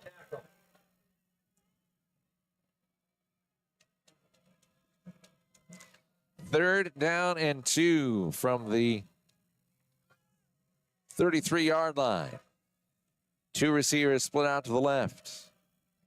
Stampley on the right hip and back a yard. Check that, he was on the left hip. Stampley's got a hole. Stampley's got the first down and more. He is hit from behind as he gets up to midfield. He scampers for 17 yards and a first down for the Yotes. Nice quick move by College of Idaho, and we got an injured player down on the field, so they called a timeout for an injury. 10:24 left in the fourth quarter. Rocky Mountain College has partnered with Urk Hotels for all of 2023-2024 streaming. Based in Missoula, Montana, Urk Hotels has been managing and developing lodging properties in the northwestern region for more than 30 years. With their partners and investors, they have developed and built hotels in Montana, Washington, and Idaho. They currently manage over 900 guest rooms and 22,000 square feet of conference space. At Urk Hotels, they are dedicated to serving their people and properties, inspiring a culture of exceptional hospitality and delivering maximum value to their investors and partners. Thank you, Urk Hotels, for your support of Rocky Mountain College athletics. Well, it's been a beautiful day here at Herb Klindt Field, Kyle. It A has little been. bit of a breeze out there. It's kept things kind of cool. Not the 80s and low 90s that we had the previous 2 home games. Being helped up and walking off is Jabari Madison Jr. for the Battlin Bears. So 1st and 10 from midfield for the Yotes. Technically, the nose of the ball is just at the line, so we'll stay there still in Yotes territory for the moment. And they do the reverse, the switcheroo, gave it back to Peters, and then Peters is going to scamper. He's got the first down and more. He tries to hurdle over Kason Barnett at the 35, and those two talk to each other. Peters gives Kason a slap on the helmet as they exchange a few words. That was an impressive run by Peters. 25th first down of the afternoon for the Yotes. And it is 1st and 10 from the Rocky 35. 9.5 to go in this one. Yotes leading by 11. 2 receivers left side, 1 to the right, ball on the right hash mark. High snap. Fake the handoff. The pass is through, and Hauser looking for the flag, and I believe Trey Smith is going to be called for the pass interference. And that is only the second, check that, 3rd penalty of the afternoon called against the Allen Bears. They're going to call it for a hold. Nevertheless, it's 10 yards and a first down. And that is the first down via penalty on either side today. Result of the penalty. 1st and 10 from the 25. Rocky Mountain College 25-yard line. Whistles. We got a ball just sitting there at the 1-yard line. So the back judge will get it over to the field judge, who will kick it off of the field of play. Quickly coming out here to the sideline, Jace Appleby. 1st and 10 from the Rocky 25. 42-31 our score. Yotes with the lead and the ball. Fake the handoff to Stampley. Pass across the middle is complete to Hauser from right to left. Hauser, it's going to be just shy of the first down on a 9-yard pickup. Trey Smith. And a coverage. I've got Andy Peters, 17 of 36 passing for 313 yards and 4 touchdowns through the air. He does have the 1 pick this afternoon by Mason Browning back in the third quarter. Yotes had a fumble as well that they lost, but the Rocky Battlin Bears were not able to convert on either turnover. 2nd and 1 from the 16, and Stampley brought down at the 19 for a loss of 3. Jabari Madison Jr. and John Aragon in on the stop. Bring up a 3rd down and 4. 3rd and 4 for the Yotes. We're looking to hold on for their 2nd conference win of the year. Battlin Bears looking for their first conference victory this year. 2 receivers right side, 1 to the left. Ball inside the left hash mark as the Yotes have it 3rd and 4 from the 20. And Peters is not going to get there. He is going to be taken down. John Aragon there as well. Carl Lucas. It's going to be a loss of about 5, and Peters is slow to get up after that one. And that'll be a loss. I'm going to say a loss of 3. Andy Peters. But he looked like he went down, kind of twisted down to the turf there at the 25. Rocky Bears sniffed that one out, Dave, and got the stop they needed to force a 4th and 8. And of course, the discussion point here, obviously, besides the concern for Andy Peters, is for Mike Morosky, the head coach for the Yotes. Do they kick the field goal, or do they just try and run a play for the first down? At this point in time, it would be about a 40-yard field goal attempt. The wind has died down some, but it's still blowing out of the north-northwest. Looks like Caden Young is going to replace for the Yotes at quarterback. He's back out there on the field now. Peters is helped up to his feet, and he is being assisted off by the trainers. He is putting weight on both legs, but he is definitely gingerly coming off the field. Peters has had a very nice afternoon.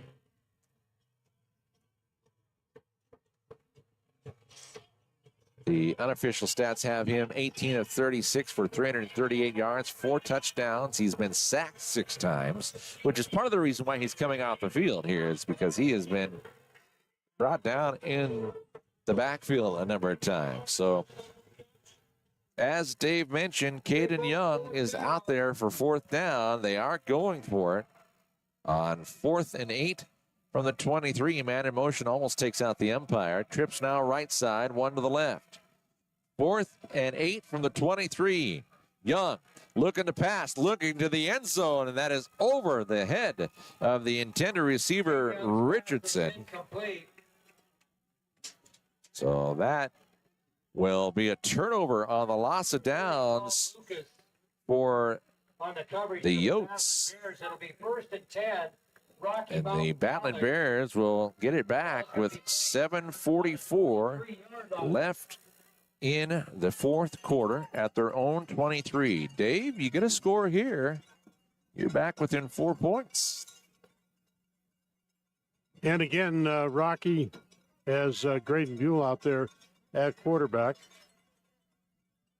Ball on the right hash mark. 2 receivers split on either side. Quick pass is complete to Bush. Field pass is complete on the near sideline to number 3, Booker Bush. Booker Bush, his first reception of the afternoon, gets it on ahead to the 28. A gain of 5.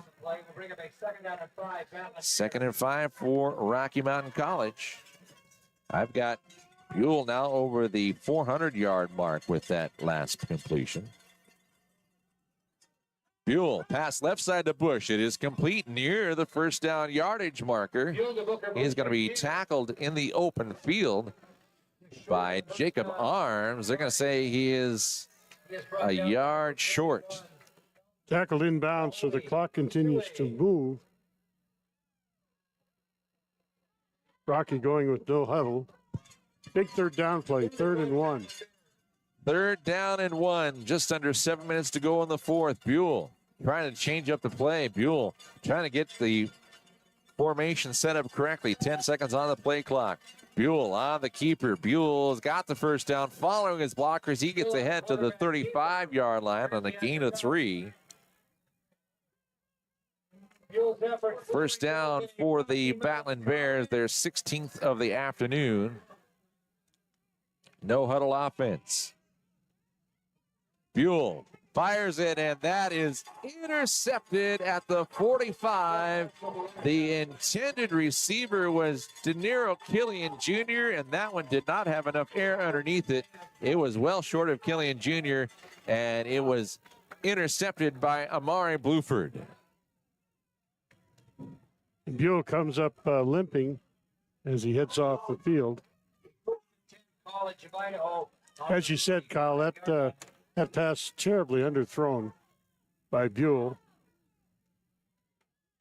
Well, last week the Bears were trying to answer back and take the lead back against Eastern Oregon, and Buell threw an interception in the end zone.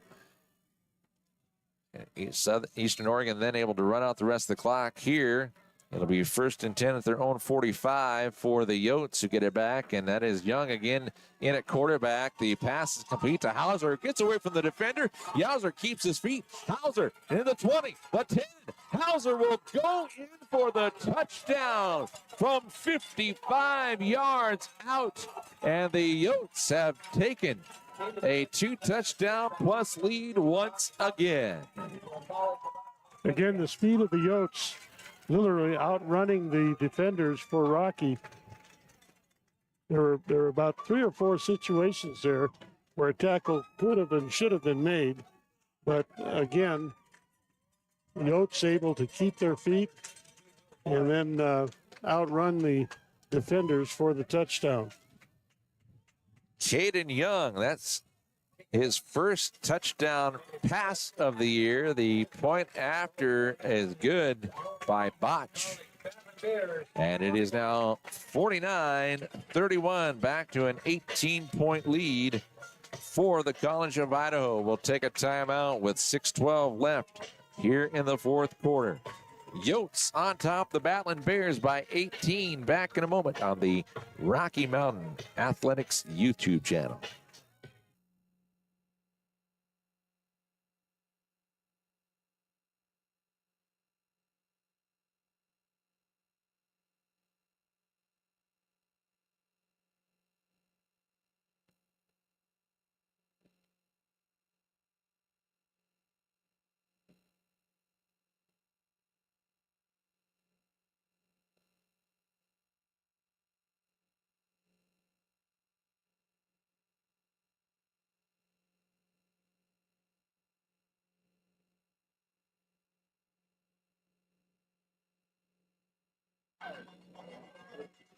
One play, 55 yards, all of 11 seconds for the Yotes to regain an 18-point lead.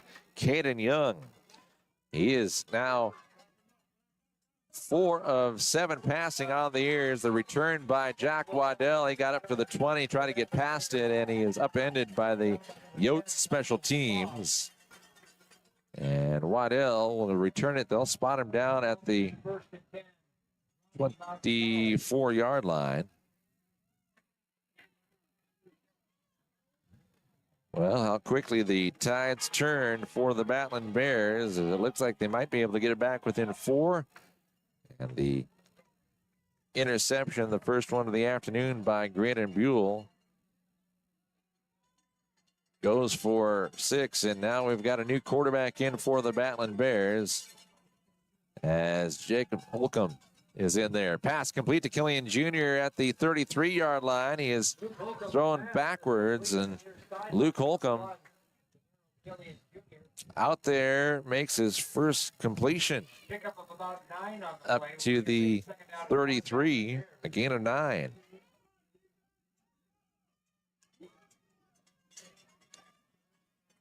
Quick back to the line for the Battlin Bears, 2nd and 1 from the 33. Holcomb Working out of the gun. Pass complete to Waddell at the 35. He makes a man miss. Gets past the 40, up to the 45-yard line. Waddell will go for 12 yards and a first down. Now by number 31, Tanner Steele. The result in a Rocky Mountain College first down. Ball be placed on the 45. So the Battlin Bears get a first down on 2 plays. Their 16th of the afternoon. Luke Holcomb, 2 for 2 passing to start this drive.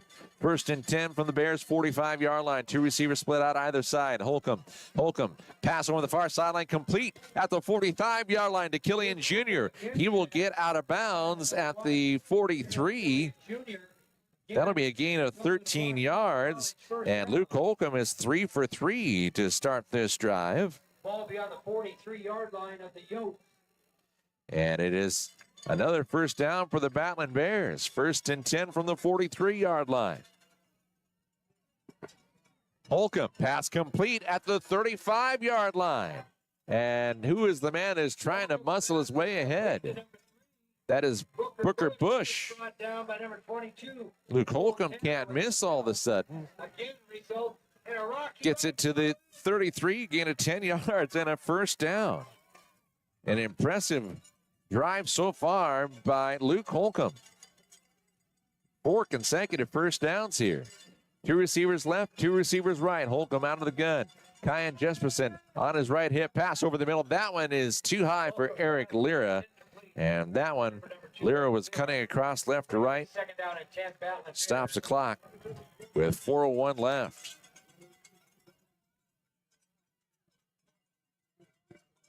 Luke Holcomb trying to come in place of Graydon Buell, the 6'5", 210 redshirt junior out of Puyallup, Washington. Played for Washington State before transferring to Rocky. Second and 10 from the Yotes 33-yard line.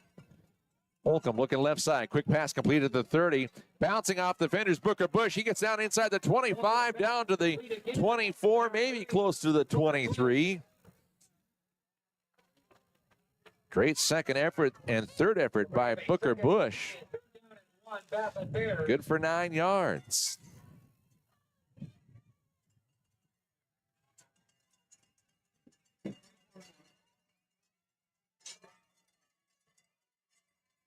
Six plays all through the air so far for the Battlin Bears. 3rd and 1 from the Yotes 24. Holcomb looking right side. Holcomb looking end zone. Joseph Dwyer, and that should be pass interference. I did not see the defender looking back. He definitely made contact with Dwyer before the ball got there. But no flags. Number 2, Andy Peters. I did not see him turn around and look for the ball at all that time, Dave.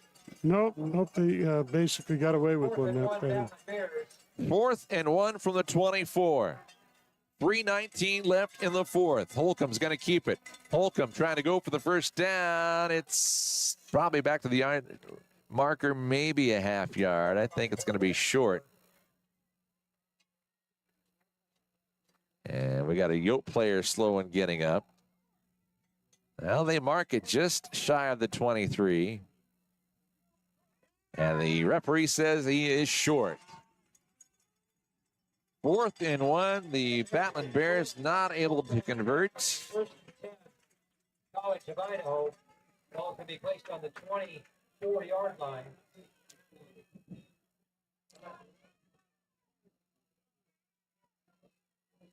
So the Battlin Bears will turn it over on the loss of downs. And the Yotes get it back with 3:14 left. Started out as a very impressive drive for Luke Holcomb and company, but they fall short at the 24-yard line of the College of Idaho. The ruling on the field was the runner was short of the line of the game. Rocky Mountain is challenging the ruling on the field. Well, Rocky's got a challenge to make, and why not? Well, it's kind of interesting because they moved the ball before the challenge was made. So the ball is not sitting where it was at when it was originally spotted. I don't think it makes a difference. It looks like they didn't move it either way. They can look at the cameras and try and get where the spot should be, and then make the adjustment accordingly. This is the first time today in the ball game that they've had to have the meeting in the white tent down on the south end zone. First challenge of the day. Both teams have 2 timeouts, so Rocky can stop the clock 3 times here as it winds down with 3:14 left in the ball game and down by 18 to the Yotes from the College of Idaho. Got to think that Coach Morosky will try and just run out the clock at this point in time, up by 18.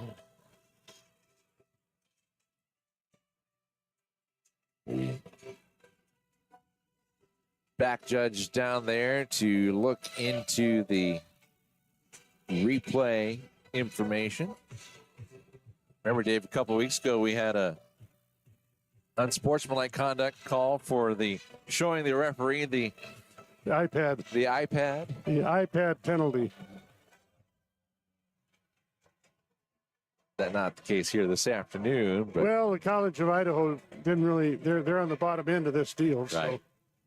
if anything, the iPad would come out at the Rocky bench. But I think that everybody's got the memo now. Don't show the referee the iPad. Don't run it out there and say, hey, we want a challenge. Referee and the back judge are discussing. Referee is coming out and looking like he's getting ready to give us the official announcement here as Coach Stutz and team offering up a prayer with this challenge. So the call on the field stands. Rocky has lost its challenge. And the Yotes get it back at their own 24, leading 49-31 against your Battlin Bears.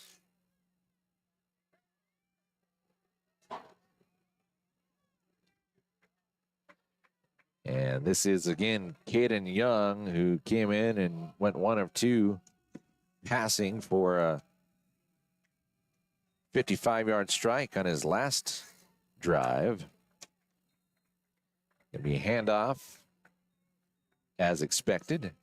This is actually a keeper by Yotes, Young, my apologies.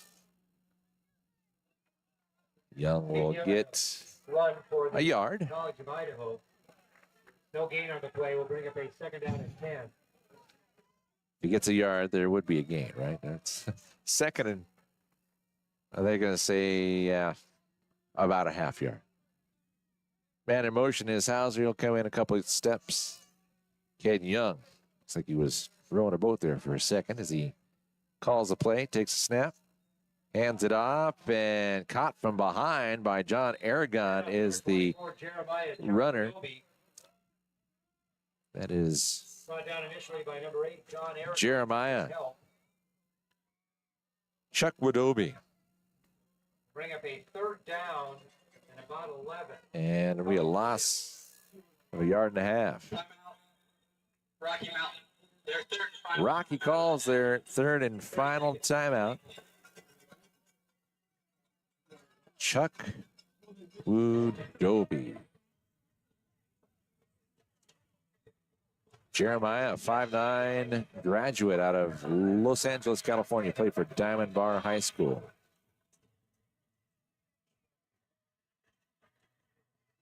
Well, I'll say College of Idaho, they've got 6 different guys to carry the ball this afternoon. So a couple that we don't normally see. We had Nate McClellan, the offensive lineman that picked up the fumble and carried it forward for a few yards. Let's take a look here around the Frontier Conference.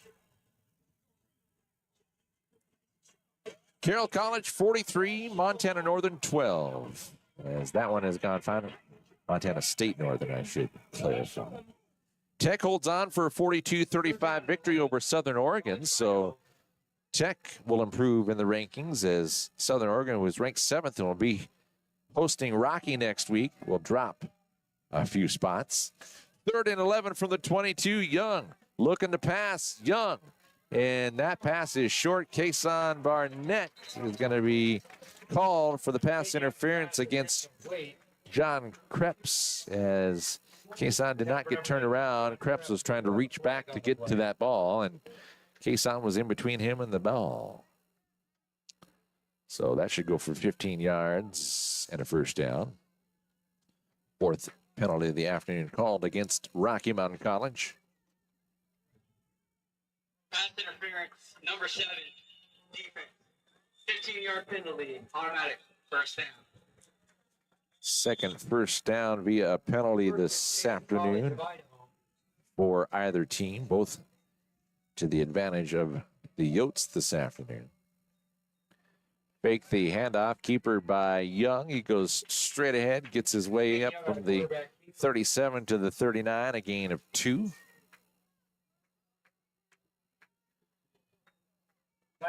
And that'll be the 5th play of the drive coming up. And Dave, we're going to have our final 2-minute timeout here with 2 minutes left in the 4th. 49-31 our score. Yotes with the lead.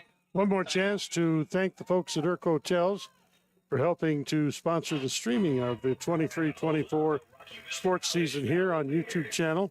Of course, Irk Hotels is based in Missoula, Montana, managing and developing lodging properties in the Northwest region for more than 30 years, and their partners and investors have developed and built hotels in Montana, Washington, and Idaho, and currently they have some 900 guest rooms, 22,000 square feet of conference space. At Irk Hotels, they're dedicated to serving their people and properties, inspiring a culture of exceptional hospitality and delivering maximum value to their investors and partners. So a big thank you to Irk Hotels for your support of Rocky Mountain College athletics and our stream here today on the YouTube channel. The Diggers survived a fourth quarter comeback attempt by the Southern Oregon Raiders, but it is the second top 10 win of the season for the Ore Diggers. So the Ore Diggers, with that, will improve now to 2-1 in conference. Southern Oregon will drop to 1-1 in conference play. And College of Idaho, with the win today, will go to 2-1 in conference. So Tech and Southern Oregon will be in a tie for the conference lead. And of course, Montana Western will have a chance to, well, no, they are off this week. Fake the handoff. Keeper by Young. He spun, got away as he was able to keep his feet, gets up to the 48-yard line, a gain of 9 yards, and that'll move the chains once again for the Yotes. 29th first down of the afternoon by my count. The Yotes came in averaging 26 first downs a ball game.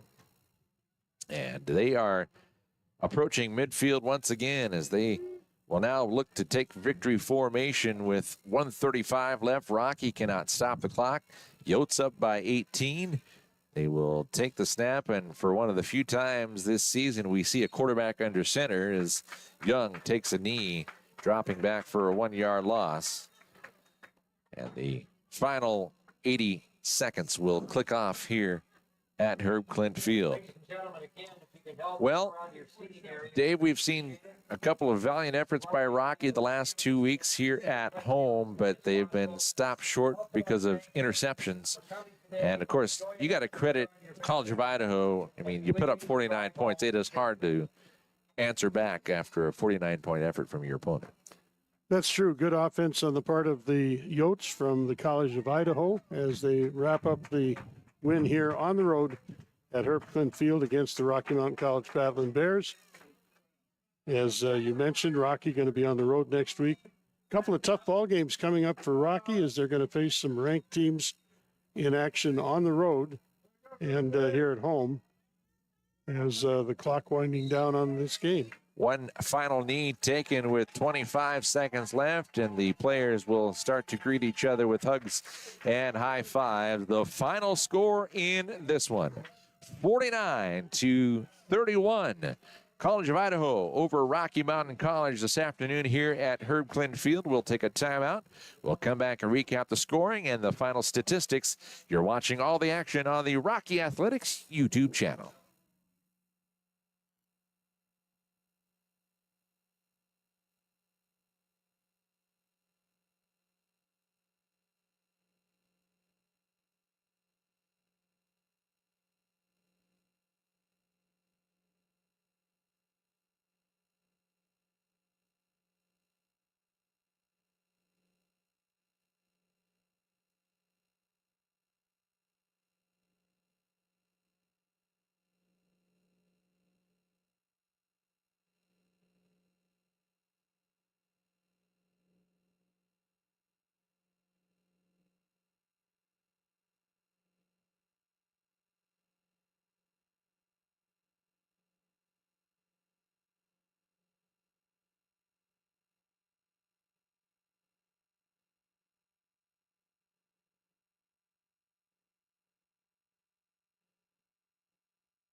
Welcome back to Herb Klindt Field on the campus of Rocky Mountain College.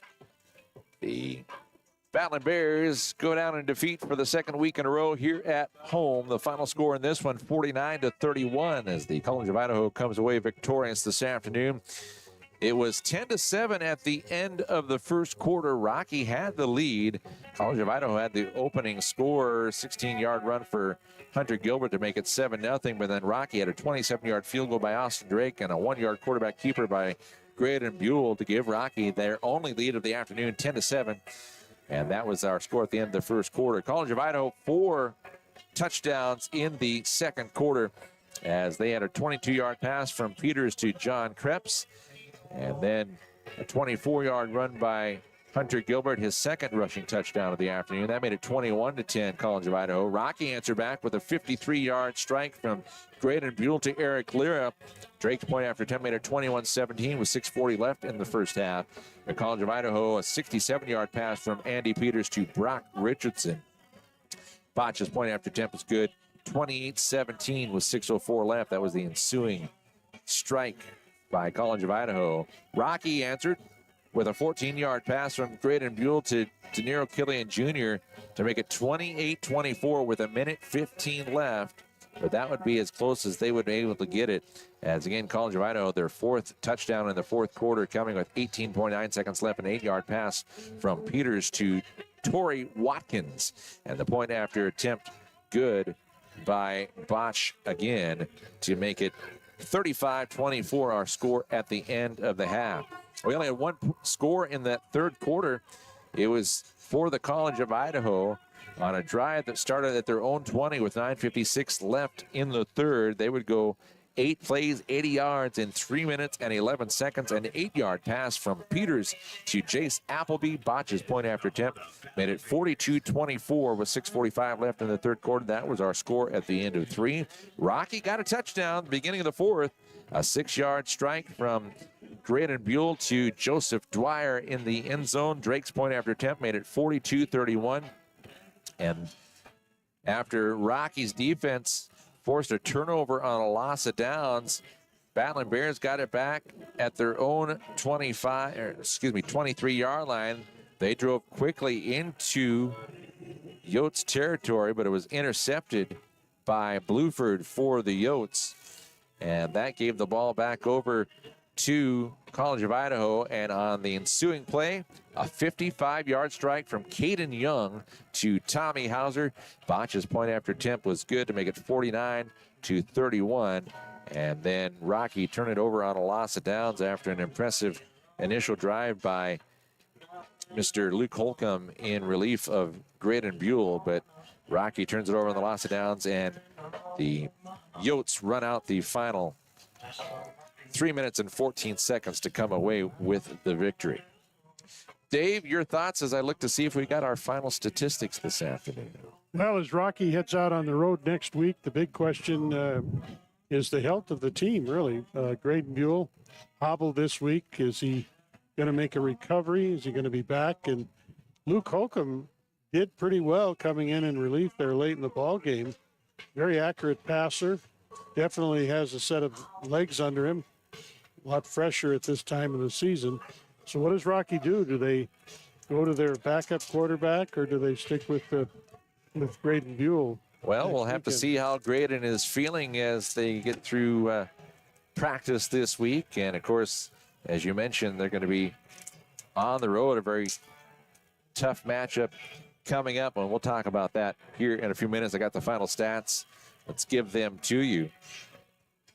For the College of Idaho, Andy Peters, 18 of 37 through the air, 338 yards and 4 touchdown passes. He did get picked off once, but he had a 77-yard strike as well as Peters, or 67-yard strike. Peters was very efficient this afternoon, yardage-wise, just over 50% completion, however. Caden Young, 1 for 2 through the air for 55 yards and a touchdown pass.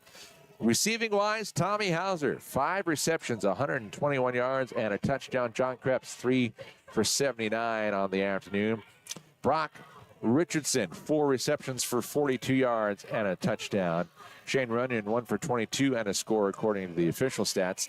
Hunter Gilbert, 1 for 13, and Torrey Watkins, 2 receptions for 13 yards and a touchdown.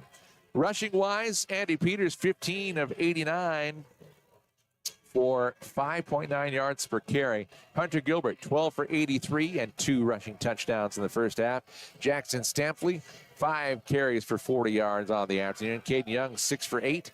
And Jeremiah Chuckwadobe had 1 carry for -2 yards. For the Battlin Bears, Graydon Buell was 22 of 40 through the air, 371 yards passing, including 3 touchdowns and 1 interception. Luke Holcomb, 5 of 7 through the air for 52 yards there late in the fourth. On the ground, Graydon Buell, 12 of 19 for, or 12 rushes for 19 yards. Ben Rooney, 6 for 18. Kyan Jesperson, 2 carries for 11 yards. And Nero Killian Jr. had 1 carry for 3, and Luke Holcomb had 1 carry for no gain. Through the air, 2 receivers with 5 receptions on the day. Denaro Killian Jr., 5 receptions for 100 yards and a touchdown. Jack Waddell, 5 catches for 82 yards. Ben Rooney was 3 for 67. Eric Lira, he had 1 reception for 53 yards. That was for a score. Joseph Dwyer, 4 catches for 40 yards, including the 8-yard touchdown catch. Donovan Clinton, 2 catches for 32 yards. Booker Bush came on in the second half. He had 4 receptions for 27 yards, and Kyan Jesperson, 2 for 15 on the afternoon. But total statistics, 611 yards of offense for the Yotes, as they had 393 through the air, 218 on the ground. Battlin Bears had 474 yards of total offense, 423 through the air, and only 51 on the ground. 30 first downs on the afternoon for the Yotes, 20 for the Battlin Bears. Time of possession-wise, it was actually pretty close, 30:05 to 29:55, but very impressive when you put up 611 yards of total offense. Yeah, definitely. Like I said, this was pretty much a shootout from start to finish. Ended up being kind of a back-and-forth game at the end, but the Yotes able to build up a lead and held on for the victory. And big question is, how are they going to do in the ratings next week? They improved their lot a lot by that upset victory over the Orediggers last week. Orediggers won as well. So if you're picking winners, what do you do? Well, you'd have to think, because the Orediggers beat a top 10 team in Southern Oregon, that the Orediggers will surpass the College of Idaho in the rankings. However, let's talk about what happens coming up next. College of Idaho, they now improve to 2-1 in conference, 4-2 overall. They should break into the top 10, I would think, in the top 25. They will be at home against Arizona Christian next weekend. And for the Battlin Bears, they have a tough one. They travel on the road all the way down to Ashland, Oregon, the southwest corner of that state, as they take on the Southern Oregon Raiders, who lost up in Butte this afternoon by a touchdown.